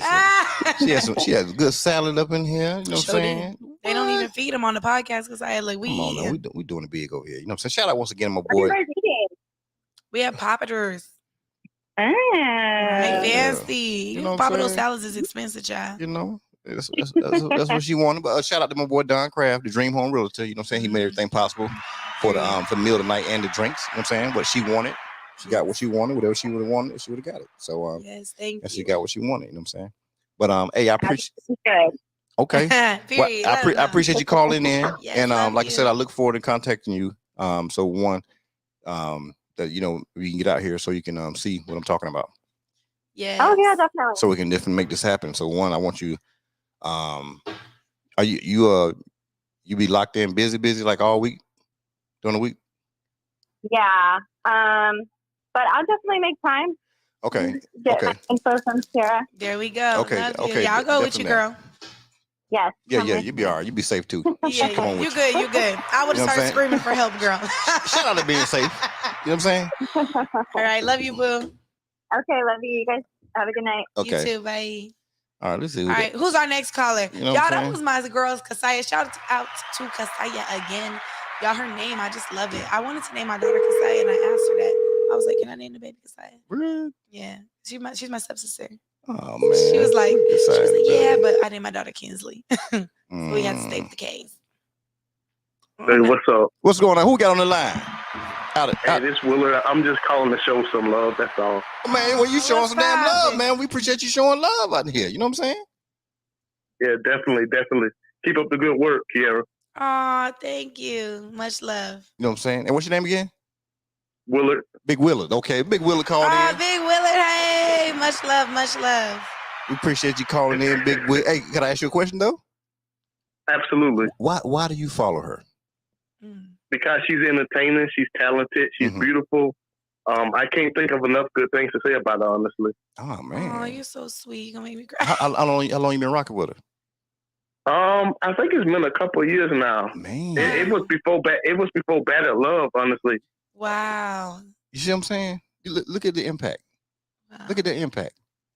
I appreciate that, that, man. That's and the fact that he even called in. You know what I'm saying? Because a lot of people wouldn't do it. They wouldn't have done it. And they won't tell you. Not only that, I mean, honestly, too, like watching how hard she goes at her dreams, it reminds me, man, I can go harder. Like anything that I want to accomplish, just go harder at it, and I can have it. Right. Oh, thank you so much, Big Willie. You at work right now? No, I'm home. I'm chilling now. Yes, have yourself a drink. Now I don't know if you drink, but have some water or something, because that was so sweet. I really appreciate that. Thank you. That's what I'm Absolutely. talking about. I appreciate you. Hey, did you learn anything tonight about her that you didn't know? Yeah, let me see. Well, I just jumped on a few minutes ago, so I'm trying to listen, but I can't hear the other callers. So I might be missing something. Okay. All right. No problem. Okay, well, look, you're going to have to just go back and watch the video, okay? And you're going to Well, see what we are you watching from YouTube or you watching from her live? I'm watching from Facebook. How do I get on YouTube? Oh, you have to go to my YouTube. Yeah. Yeah, if you go to YouTube and you type in the search, type in the number 5 IVE space and then CAST cast. I posted everything on my IG. Oh, okay. Yeah, go to YouTube and click on that, and then that way you can hear what's going on in the mic. You can hear us both, like really hear us, and you can hear what people are saying on when they call in. All right, and you can hear the commercials, and you can hear the clapping when we push this button like this. Right, they're like, "What are they pushing?" Thank you so much for calling. Hey, I appreciate you, man. Definitely. How the weather out there? It's good, man. It's nice and sunny. It gets a little chilly now every now and then, but our chilly is different from other places' chilly. Okay. All right, cool, man. Well, you have a safe night, have a safe weekend out there, man, on the East Coast, man. You be safe, all right? You too. All right, bro. Bye. Take care. Yeah. Who the next caller? Who's calling in? Who's calling they in? never told me how they feel about me. Sean feeling some type of way. See, they've been watching. You see what I'm saying? But let me ask you this right here now. So when you hear somebody who's been following you since some years now, that's the first time you ever talked to him. Yeah. That's the first time you ever heard his voice. Yeah. You know what I'm saying? And the fact that you have had an impact on somebody you have never talked to before. But you know what? I ride with them so hard because I do lives more on TikTok now. Right. And so a lot of them come through and be like, I've been following you for years. And I'm like, so you've seen it. They respect it more. You know what I'm saying? Like those day ones, they like, I seen when she dropped them first couple of videos and they didn't hit. And then I seen her work with bigger creators. Like when you see someone like come through and like really, be the little one in the room, but you know how much potential they have. Got that thing with them. Yeah, because a lot of them be like, she's not just on their stuff, she has her own stuff. And I'd be like, thank you guys for going hard for me, because especially in Houston, that's been my problem. I've been working with people and they don't tag me, so then it's just like, who's this girl? And then my people be in the comments like, that's Kiera, like she does this. She that beast. Yeah, because it's almost like starting over. I didn't think about that when I moved, right? I was just like, I'm moving to a new city, I'm gonna just travel to LA back and forth. Okay, well, like I said, I didn't know I was pregnant when I came, so now having a kid, my daughter does come with me to LA, but she can't always just get on a flight. Like, it's not fair to her to just, she's little. So it's like, we don't want to just throw her on flights all the time. So you realize, sometimes you got to start over. So I've been trying to make Houston my new home because I love it here. Like, it's a different energy than LA. It really is. Houston is like the land of some hustlers. Like, y'all get it by any means necessary. Y'all don't care about the followers. They like, where is the authenticity? And so I'm like, I like it here versus like, I'm so used to that. When I went back home, I went back to LA for this past week. I literally said to my homegirl, I said, it feels like the city has a filter on it. everybody's so perfect. No shade to LA. Like, shout out to LA, that's my hometown. But it's like, it just feels like it's a filter on everything. Like, you gotta just look amazing. Like, we going out to eat and lunch, and I'm pulling up in some jeans. My homegirls is like bomb dresses, hair done, makeup done. And I'm just like, yo, what's up? But I forgot I haven't been here in a minute. So they looking at me like, did you come from the gym? Like, and I'm like, nah, I'm just chilling, you know? And so it's like, and it's no shade to anybody. It's just like, you kind of sometimes need that break because every world is different. Just like if you go to New York, they're gonna look at you like, what you doing? Like, you know what I'm saying? You move so slow. Yeah, what's Why you up? walking Like, so come slow? on, we got stuff to, you know. So it's you like, gotta walk fast. yeah, and LA is a fast paced city too. So it's like that sense of urgency. Like, just chill for a second. Like, it's good. Like, Houston is so like in the moment, and I love that about it. Like, the people you meet, if they're talking to you, they actually really want to talk to you for the most part. Of course, anywhere you go, you're gonna have people who want to just get some clout. Yeah, but for the most part, the people I've met out here are genuine, and it was different for me because you know, I don't have to even lead with that. I have a YouTube or an Instagram or this or that. They just be like, oh, so like, how's being a mom, or like, how's this and that, and I'm like, wow, these are questions I haven't heard in a long time. When's the last time, you know? I mean, out here is different, but I'm saying like for a lot of people, it's like, when the last time somebody asked you how you are and genuinely wanted to know, instead of just being, oh, how are you? Okay, move, keep pushing, like, you know. So I love Houston. Shout out to Houston for sure because it's definitely opened my eyes to like seeing things differently. So you know, you're making me see something in a certain way now, as far as understanding how there are so many probably less genuine people in a lot of places. You know what I'm saying? And so when people are doing something genuine, they say, hey, no, I want blah, blah, blah. And you're like, okay, what's behind this? Yeah. But then, and this is what I want people to take into consideration. There are people out here who are just genuine, right? Who just really want to help you do whatever. And you have to be careful, because what happens is, if you look at them sideways and they're just being genuine, you know what I'm saying? And, you know, and you got to think about how that makes them feel, because it's just like, well, I'm just doing it because I just want to help you. You know what I'm saying? I want to do this right here for you, whatever. And there's nothing behind it. But because people are so used to not having people be that way, sometimes it can stop a relationship, a networking relationship, or people even wanting to help. It can stop a lot of things. I mean, like I said, a lot of things too. A lot of people don't take the time to, like how we just talked about people at the bar. They just walk up, what's up, what's your IG? Like, you're not even taking the time to learn someone. So it's like, you don't know me, you know what I'm saying? I'm from LA, so we move a little different. So it's like, even coming on the podcast, it's like sometimes when people send Kiera offers for me, I'm like, well, what do they want? Because I get nervous, and every opportunity is not something I take. You get what I'm saying? Because my time, my time is valuable. But also, and that's why I like too being back home in LA, because the positive side of it is like my homeboy who was just like, you know, that back on that barter system. Like, yes, every opportunity won't pay you, but you don't always have to look at something for payment. And that can mess you up in a lot of ways if you're just going into stuff like, well, how much you gonna pay me? Because like you just said, you're being genuine. I have no idea what connections you have. You have no idea what connections I have. So when you're just genuine and upfront and let someone just learn you, versus going into it like, well, this is what I need. And also, it's how you say things. Like, if you just tell someone, well, yeah, it's this much, whoop-de whoop whoop, and it's like, oh, okay, we good, we're gonna go to the next person. Doesn't mean they don't, you know, appreciate your time or whatever. It's just like, no, that's not what we're on. And a lot of people can miss out on a lot of good opportunities because they put money first. You know, so this whole industry, again, I'm gonna say that word too many times, but it has a way you move in it. And if you move the right way, you will be very successful. But that's why I don't always listen to the gurus and all this other stuff. Like, everything needs to be monetary based. That's not true. That's why a lot of people is shallow and heartless, because y'all not sitting there taking the time to genuinely just build that bond first. Because when you build that bond, the money gonna come without you even having to try. Come on now, say it again. It's gonna come.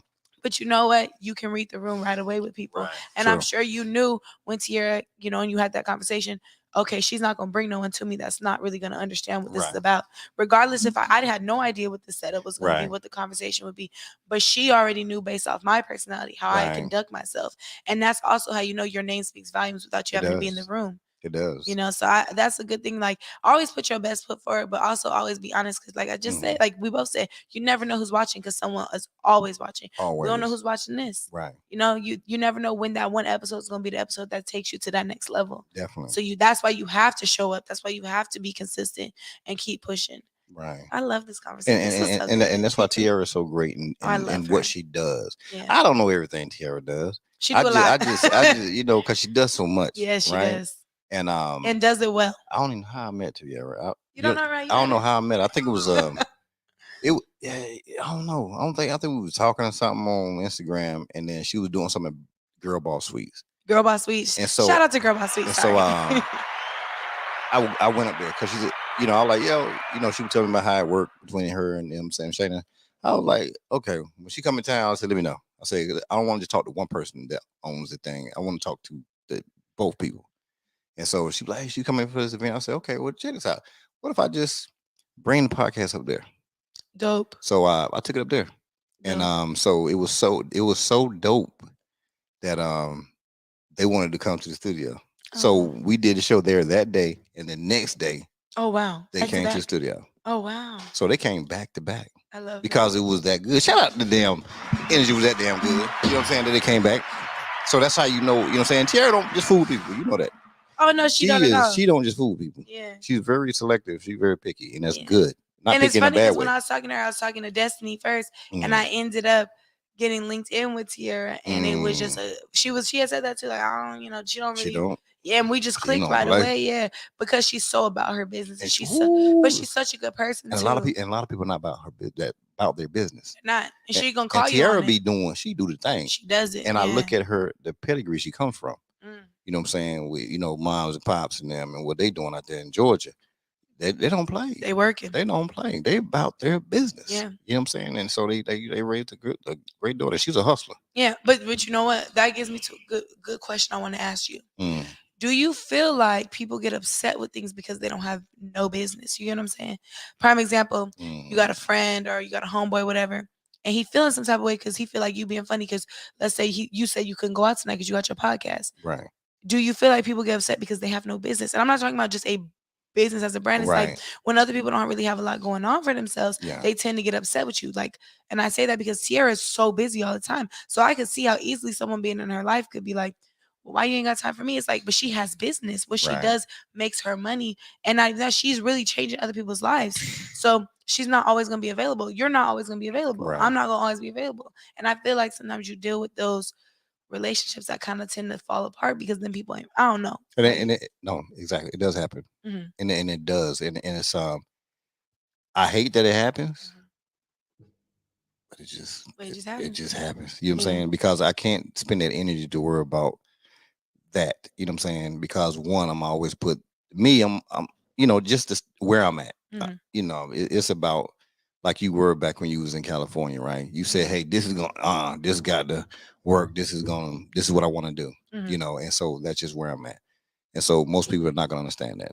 Whether it's a homeboy or whether it's, you know what I'm saying, somebody if they're trying to deal with me, right? It's kind of like, y'all, it's not I'm putting you second. It's just, it's not I'm putting you second. I'm putting me first. Right. Sometimes you got to be like, and it's not even being selfish. It's just like people, I don't know why. I blame it on the pandemic. I think the pandemic created a lot of entrepreneurs, but what people don't realize is like, it does not happen in a year. It doesn't happen in 2 years. Sometimes it don't even happen in 10 years. Right. And people hear that, but they don't listen to that. Like it takes time to build something that is successful and sustainable and is profitable. It is not going to happen overnight. And if you're not patient with the process, right? Because let's say we both doing this. I'm your co-host. Right. But I'm like, well, I'm not seeing the views fast enough. So I leave.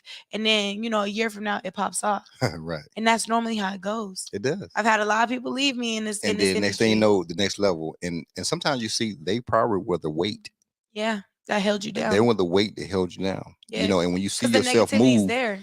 Without you, the negativity is there without you even realizing it. Yeah. And like I tell people all the time, if you coming in at 100 at what you're doing, if we know Kiara's coming in at 100, and somebody who's trying to be a partner or somebody cool with you, if they coming in with any negative anything, it's gonna mess it up. It's gonna mess it up because it's gonna take that 100. It's gonna average it out below 100. And sometimes people don't want to just let that go. You gotta let that go. Yeah, I mean that's something I talk big about when I do my courses online. I'm always telling the people that watch, I'm like, if you want to be a content creator, you really have to understand you cannot do it for the money. Like the money is not there up front. I'm sorry, It's not like my other sites fund what I do, and I'm very transparent about that because these apps only pay you so much. And like you said, like I never focused on being monetized on YouTube. I just posted content, and it just did well, and I got there. But even then, it wasn't enough to pay the bills. And I wasn't finna play Keeping Up with the Joneses. I did it for like a couple months. And I was like, yo, I cannot be buying Louis bags every like on a Wednesday. I'm telling you. Because I was like, what's going on? You know? Right. But you see it, it's like Instagram. And that's why I say Instagram is one app, bro. Even if you gotta delete Instagram to find your piece, delete it. Right. Because that's one world. YouTube is such a different world. If you learn them, the people that come on YouTube are very authentic for the most part. Sometimes, yeah, depending on what avenue you're watching, but they're very real and raw. Just like how Facebook is like, it's, you know, older people now. But for the most part, they just be sharing their life and then the stuff go viral or whatever. Because, you know, if you be on Facebook, like, hold on, what's going on? Who they shot? Like, and they're just really talking, not thinking the post gonna go viral. So it's like, and also that's what TikTok is. So I be telling people, because I do content, I'm a content creator. And that's what I'm working in my lane on, taking on other girls to help them get it up and get those numbers. I'm like, be yourself. It ties back into everything we've talked about this whole podcast. Like, when you're authentic, no one can take that from you. So stop trying to reinvent the wheel and just do what you do on a daily basis, because that's also how habits are made. That's how people learn to just fall in love with you almost, because they're like, dang, this person's so raw, so real. And that's what you're doing. You've literally created a podcast for, come in, we gonna eat, we gonna talk. Because I was like, hold on, what you mean we just gonna eat? Like, what we gonna talk about? And it's just like, but look where it's gone. And like, then it's like, and also you're letting someone leave this place feeling so good. So what is they gonna do? Word of mouth. They're gonna tell the next man, you gotta check out this podcast. That's how it is. That's how it's grown, yeah. And people want to come just because what happened when people leave. They're like, yo, so how was that? Like, yo, if you can get a chance, you need to go experience. You know what I'm saying? And that's what happens. You know. But word of mouth is more powerful than a share nowadays. Isn't it? Because they're gonna, how many times you gonna share something and people gonna watch it, versus like if you tell someone, like I told my sister, she watched, she listened, she called in. That's all it takes. You know what I'm saying? Even, and we all act like we so busy, which I get it, but we be busy with the wrong things a lot of times. Like, you can choose what you want to do, even if you tap into the podcast for 30 minutes and share it. Like, because that's the other thing. Like, people be so scared to share and show love nowadays, but you showing love to somebody who don't even know you, like that's different to me. Like, an artist that's never even gonna see the post, versus somebody with maybe 40, 50,000 followers, or even 5,000 followers, even 10,000, or sorry, 1,000 followers, who gonna see it. Like, they're really gonna see it and be like, really, thank you for sharing it. Yeah. And then that opens that door, because you know why? We equate followers to dollars, and it's not the same thing. People don't just got money because they got followers on stuff, but people have connections, and you can't always see that, because who's gonna just be posting who they know? Real people don't be posting that stuff. Say it again. They don't. And I know for sure. It's like, that's why sometimes it's good to close your mouth when you're in the room and just observe. If y'all ever get a chance to go to LA, go in the room and observe. You're going to be like, what in the world? You don't have to always lead with who you know or what you know. You just be silent sometimes. And I'm telling you, the right doors will open, because a lot of times our mouth opens the wrong doors, because it's us, it's ego. It's that we're leading with the flesh. And it's, I'm not even trying to get deep like that, but it's the truth. Like, when you lead with your ego, you're gonna go into the wrong room. When you just lead by like listening and opening your ear gates to the right things, and being observant also, that's a very good trait to have. You know, sometimes people who are shy are very observant of the room, so they watch people, and when you watch it, you can see it, you can pick it up. When you're the person listening to the podcast, you could tell what's real or fake. You listening, so you're making your own assumptions throughout all this. But at the end of the day, you're gonna find your own discernment in it. Like, nah, that's not somebody I would rock with, or that is. Because your words and your actions have to align at the end of the day, y'all. Oh, damn. Shout out to words and actions. She did that thing right there. I'm learning it. Look. And the Prosecco got your girl talking, child. They like, who is this? We got a thrill seeker in the building. What's up there, thrill seeker? She is wise. Thrill seeker says you're so wise. Oh, I appreciate you know what I'm saying? that. You know, right there, old thrill seeker. Thrill you know what I'm saying? How you doing? You know? I like your picture. Got your beard out and everything. What is up? Can I ask? What's up with men in this beard? Is that a part of y'all? Like, is that like a piece of clothing that just is a part of y'all? You know, I think it is. For me, in fact, I just cut my beard off. Oh wow! I grew my beard, but I cut it off. I had it for a little while. I just cut it off just to have this. Did it hurt? It didn't hurt you to do it? No. See, I was in the military. You know what I'm saying? So I retired a couple years ago, just a couple years ago. So I could never wear a beard. You know what I'm saying? Or any chin piece or whatever. So I think about 4 months ago, I was like, I'm gonna grow the whole thing out. You know, I always just had to go to you, but I was gonna grow the whole thing. And I did it for a while, you know, and I just cut off the other day. Do you feel like growing a beard as a man is like a flex? Nah, Okay, not for me. not for you. It could be for somebody else, but not. No, I'm me. asking because you see a lot of men that want to grow beards nowadays. I think what happens is the beard has become so attractive, right? It has been so attractive, and it changes the jawline and the face of a lot of men. You know what I'm saying? Believe it or not, a lot of men don't like the shape of their face. And so because they can shape the beard, they can make it more of a square because for whatever reason, squareness is more attractive in a lot of cases. And men feel that way. A lot of men feel that way, right? So they do it. Let us know if you feel that way. Or sometimes some guys, and this is not all, I'm not speaking for guys.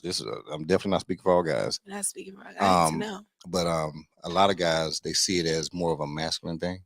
Oh, okay. You know, and they may not be that, but it can give that look. Like, he got a beard, so he must be bad. He pulling and whoop the one. There you go. Yeah. You know, that beard ain't did nothing. You were sorry before the beard, you sorry with the beard. You know what I'm saying? Dang, so you don't, you know what I'm saying? You don't feel like the clothes make the man make the clothes. The man made the clothes. You see it. I mean, I see it left and right now. I'm like, you got the Amiri jeans on and Ross. Hold on, what's going on? I'm like, dang. Come on. You know, boo-boo. Come on now. One thing about me, honey, I am all good with the $4.99 fits. We are not trying to spend a band on an outfit. Oh, okay. For one time. No, that's my man Willard. It's Willard. Okay. That's who Thrill Seeker is. Willard. That's the one that just called in. You know what I'm saying? Shout out to that big Shout out to Willard. Big Will in the building. Thrill Seeker. What kind of thrills you got these people singing? You know, boy, you find something out about these names. They got all these things right here. No, because I'm gonna just say, like, I never really read the names because I wasn't going live for a minute. I don't know why I was, but I started going live on TikTok. That's why follow me on TikTok, Kiera _Nicole_. Follow her. Yeah. We trying to hit 200K. We almost there, y'all. So I said, let me start reading these people's names. They were saying some crazy stuff. I'm talking bedrocker. I'm like, what you bedrocker? But I'm like, why is that y'all name? Like, I told him, I said, put your first and last name. Right. Y'all making me feel uncomfortable. Y'all trying to have a conversation, talking about, let me go live with you. Absolutely not when your name is bedrocker. Got me scared to click the dang name. Oh, man. Oh, it's 10 o'clock, child. I know. See what happened? See what happens? That was 3 hours. See what happens? That's the experience. Hit the button. Hit the damn button. That's what the experience does to you. I'm about to hit the button on my phone. You know what I'm saying? Lord. That's the experience that it does. Time just be all over there. Time just go. You know what I'm saying? And we going, yeah. You know, time just be going. Okay. All right. So everybody, y'all, we hit the 245 mark. Dang, we did that. You know what I'm saying? 245. Watch the video. When is the last time you been on a show for 2 hours and 45 minutes? Never. Hit the button again. Shout out to never. So, and this is what happens for Fivecast, right? It becomes the experience. Mm-hmm. It'll always be the longest podcast type show that a person has ever been on, more than likely. And even if they were on one before, it wasn't as enjoyable because it was more Q&A type situation, which is okay because sometimes if it's to get the information out, or I need y'all to follow this, I need y'all to do this right here. But at the end of this right here, you get to do that anyway. Yeah, because at the end of it, they gonna look up Battered Love. They gonna look up Kiera, Nicole. Like, I don't gotta. Sometimes you don't gotta plug yourself. And then they're gonna know, like, man, I feel like I know her. Willard now. I guarantee he knows you a little better than before. Yeah, I guarantee you. Yeah, because I'm normally transparent in because I don't only do sketches. Like I do my like day in the life, so, like talking to the camera, like I call them celery talk videos. Right. I just talk, but they don't always get that. They haven't got one in a long time. So it's been over a year since I really I gave them a monthly reset a couple of days ago, but it just wasn't like this. This was like so raw, just like rip the Band-Aid off. Come on now. Shout out to damn ripping the button. Rip the Band-Aid off. Not no button. Like, hold on. Keep your buttons on. Rip the damn Band-Aids off. Okay. Well, this is how I end it. Let's end. This is how I end it right here. I asked 2 questions. What's the question? You know what I'm saying? They simple questions, I promise you. What's the questions? How was the experience? Oh, wow. Okay, so, I was nervous walking in. I was like, what's going on? You hit that red carpet. When you got on the damn red carpet, though. Oh, yeah, I got on the red carpet and I was feeling myself. Okay. Then you tall as heck, so I was like, okay. But then I seen the setup. I was like, okay, you're serious about it. Because like I said, y'all do content. So when I don't see the setup, that's I would want or expect, it makes me a little nervous. Okay. So seeing it, I was like, okay, this is something you're serious about. Right. Regardless, like of who's watching, this is a real podcast. So like, okay, boom. And then the food was here already. You was ready to go. You brought the prosecco because at first I seen the wine. I was like, okay, Snoop. Then I seen you brought the prosecco. I was like, I put it on chill for you. You want to make sure it's chill for you. Yeah, but it was just the attention to detail. Because at the end of the day, this is your show. Right. So a lot of times we forget this is our vision, our dream, our goal. It needs to be set up the correct way. Because when you bring someone else into it, if their opinion does matter a little bit because you wanted them here for some reason. So not that it's the only thing that matters, but just, attention to detail. So, I mean, the food was fire. Everything was good. The conversation was fire. Definitely was probably the best podcast I've ever done. And just conversation I've had in a really long time because it was about me. And it made me reflect everything I've been through and go like, you made it, but you're going to make it. Like I'm still in transit right now. I'm still getting to where I want to go. But it just made me look back at everything I've been through and go like, dang, appreciate that. All the little milestones in my life, all the bad times have created the good times. So it's just a lot.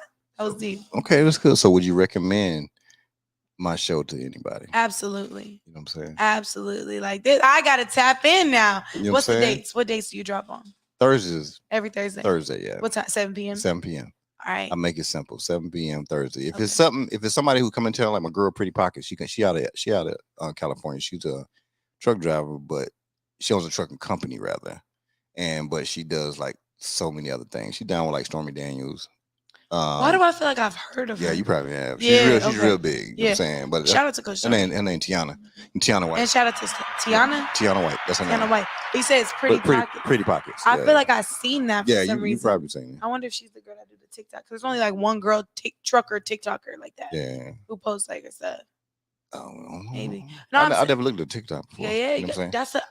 I never looked at hers. No, I'm saying stop sleeping on TikTok. No, I'm not. Oh, you on there? I haven't. Yeah, I'm on there. Okay. I'm on there. I don't be putting nothing on there, but I'm on there. You usually put your. No, I put something on there, but it's just it's crazy. I'm gonna let you see it too. What I put on there. Okay, you're gonna die laughing. Shout out to me, because I'm telling you, I'm like the next Steven Spielberg / damn Spike Lee / you'll see. Can I get you in a sketch? Come on now. Can I get you in a sketch? I'm about to be in a movie. Okay, but I didn't ask. Can I get you in my sketch? I said yeah. Okay, yeah. You know what I'm saying? What movie you in? Hold on. You can't put it out I yet. ain't gonna you know what I'm say saying? the movie, but you can't. Shout out to. Don't worry about it. You know what I'm saying? Shout out to mind your business. I'll be shooting my scenes in a couple weeks. You know what I'm saying? Okay, congratulations. That's what we do. That's what we do out here. You know, somebody time. came in, saw that, they were like, "Yo, you got like, yeah, I'm versatile." You know what I'm saying? Yeah. But and then the second question is this right here. I thought you asked. What's this third one? No. He asking 3 questions. Oh, let me go in the show. Thank y'all everybody for coming out tonight. You know what I'm saying? I appreciate y'all. See y'all next week when we got. I need the second question. No. What did you learn tonight? Oh. Let me think on that because we always want to answer fast. I think I learned. For me, humility is like okay, and like sometimes that authenticity. Like I learned that the authenticity is what is really gonna sell at the end of the day. Show like we really talked about that a lot in this conversation. So many times it came up, just being yourself, even for you, like following your vision, following what God was putting towards you. Right. And I feel like that is the biggest thing I'm taking away from this is like for the last couple of weeks, that's been all myself of going back. Like you could see it on my Instagram, me just cutting out everything and just going back full natural. And then coming here and me being so transparent. And then you explaining how you're just so transparent, but you're really a shy person. Right. But the show I'm is an about introvert. more introverted. But the show is about being vulnerable, honestly. So I think that's why I'm walking out of here with like that I'm back realigned. And this was the final, like not final step, but like one of the final, like you're back on that right path of where you need to go. And even if I don't see the views today, they're coming. So don't focus so much on like that viewership and all that. Just focus on being consistent and being, being present. This was a present conversation. Ooh, come on it's now. in the lifetime. It's real and raw. Like a lot of us ain't even checked in no more. And it's like, that's hard to acknowledge and accept and then realize you got to change things. Right. Because everything's digital. How many times, people don't even see their families. Like, I'll just call you and talk to you for an hour. It's not the same though when you're in person with somebody. Right. Because you feel like they understand what you're saying to them. And even if they don't necessarily have experienced it, they can relate to it Right. and give you some type of advice or even just an ear to hear.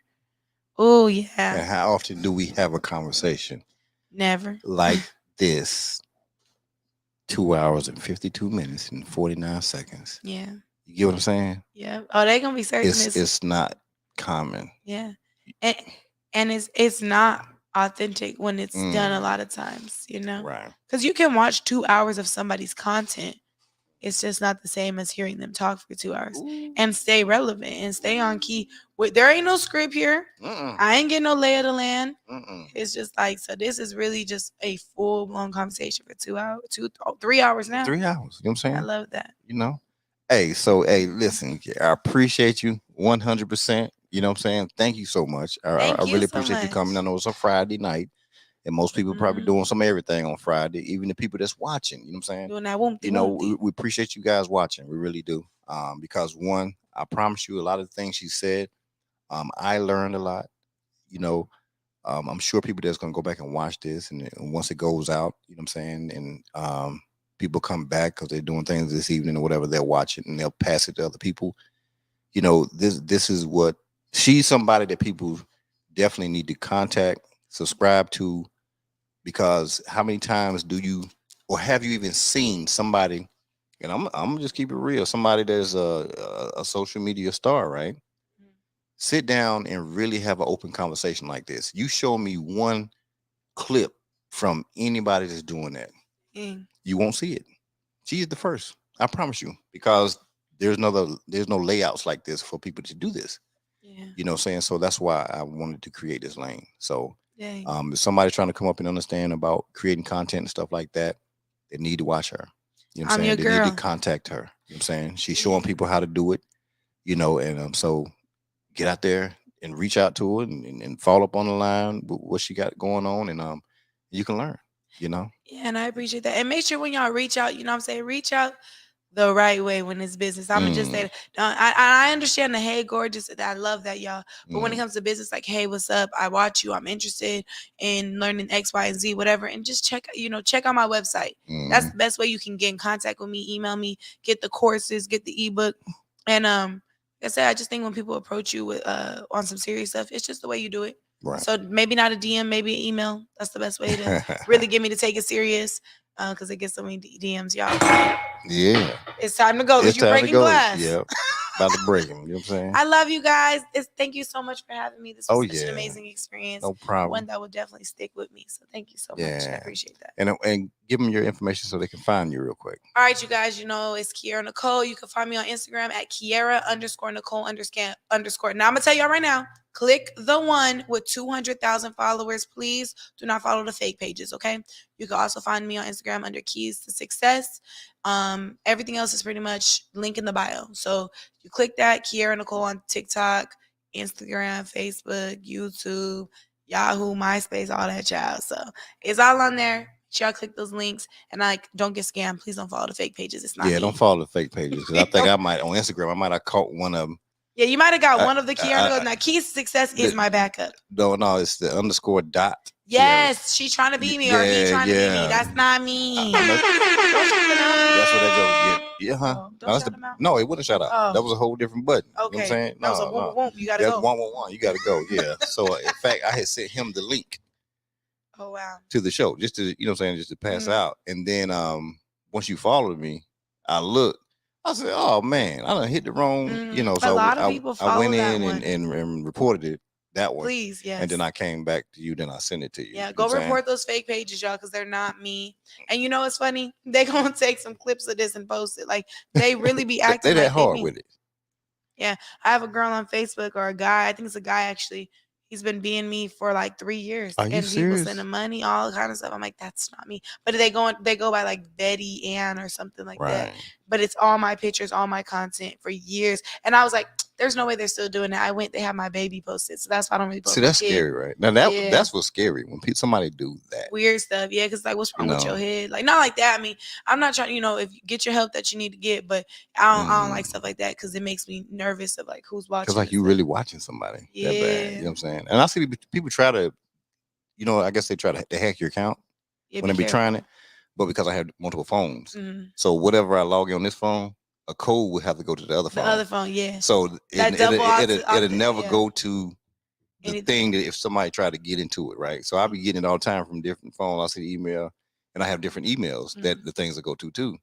So and it's like, hey, never give out the code, blah blah blah. Here's your code for this. I'll be laughing. I just laugh. Even the DMs that are like, where they hack someone else and they're like, hey, can you send me this code? It's gonna come to your phone. That's how they try to hack you too. Right. I'd be like, let me just block you. I don't even be trying to go back and forth with people because you know how the internet is nowadays with the hackers and all that. I know you click on something and they got you. Just go left. They got you. Like you know Oh yeah, never click no link. Like I don't click nothing. Unless you gotta I can show you emails. I don't need. I got like over probably 20,000 emails. Honestly, if you don't go through your emails, I'm gonna tell Kiera to get on you because you got. I don't open emails. You know what I'm saying? Shout out to emails. Don't get over me.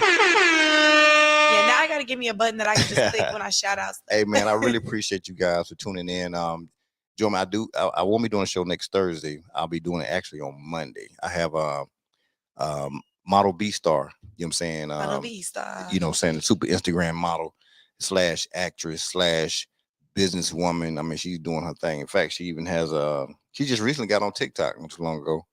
And she did a video that she did, I think, yesterday, and she was out and it just went viral. Went crazy viral. You know. I mean, she had a couple of them that went viral, but that one right there was just crazy. It's funny, but she was just dancing, you know, in the seat. She was just doing this right here, and it went viral. But she has a lot of followers too, so but that's how it gotta be. You know what I'm saying? So that was cool. I thought it was cool. The littlest things go viral. Stop putting so much effort into it. Not like that, y'all. And there was no effort in. That's the thing about it. Because it's real. It's raw. It's raw. You know what I'm saying? So hey, look out for G5. You know what I'm saying? Like I said, I'll let y'all know the movie I'm gonna be in. You know what I'm saying? So I'll go shoot my scenes here in a couple weeks. Wait, you just told us the movie? No, I said I'll be able to let them know. Right. Make sure y'all subscribe. And then you know what I'm saying, I'm gonna jump into some of these skits right here if I can. You know what I'm saying? Listen, I'll be whatever. I'll be the mailman. Whatever you want me to do, I'll do you it. let me know your schedule. Listen, it don't matter. Just tell me. Tell me, and I will be there. I got you. Know what I'm saying? That's what we got. Yeah. So look out for that right there. And this was about networking, collaborating, you know what I'm saying? Ensuring that we push each other. You know what I'm saying? And if we have networks into other things that people don't know nothing about, you ain't got to tell people the networks you do have. But if you can use those networks to help people, then that's what you should do. And that's what this is all about here on Firecast. So I appreciate you guys, and I'll see you guys on Tuesday. Bye. All right. It's the king of love track, baby. Take wheel. Take wheel. Everybody take wheel. Come on. Take wheel. To the take wheel. Everybody take wheel. You got to speak to me, bitch. I don't give a fuck. Give you a jab to the nose and make you say what's up.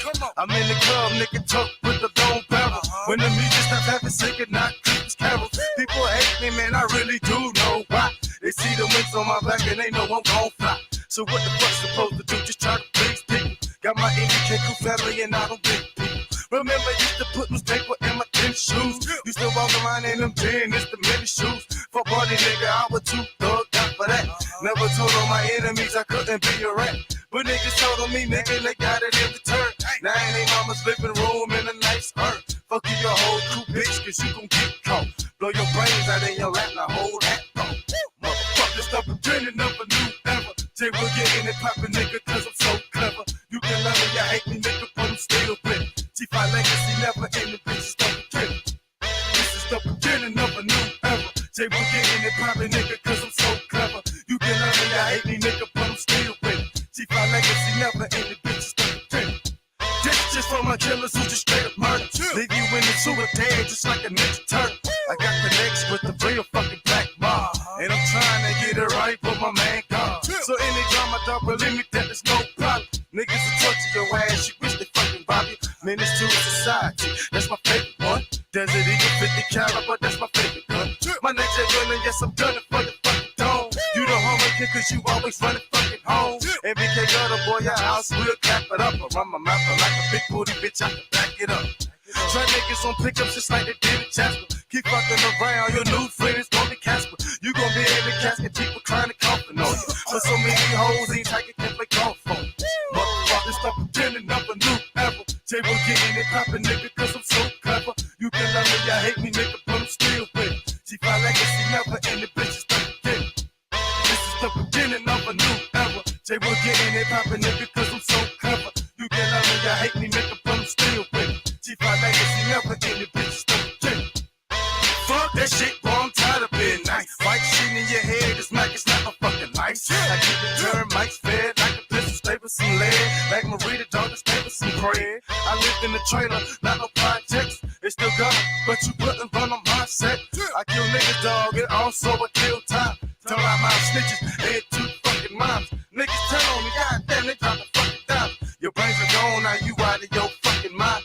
And niggas know I fight you, bitch, young ready strap, but they don't fucking understand to get the bitch to that head, that gun clap. It's the beginning of a new era. Say we're getting it poppin', nigga, cause I'm so clever. You can love me, you hate me, nigga, but I'm still with it. G5 legacy never in the bitch, it's the beginning.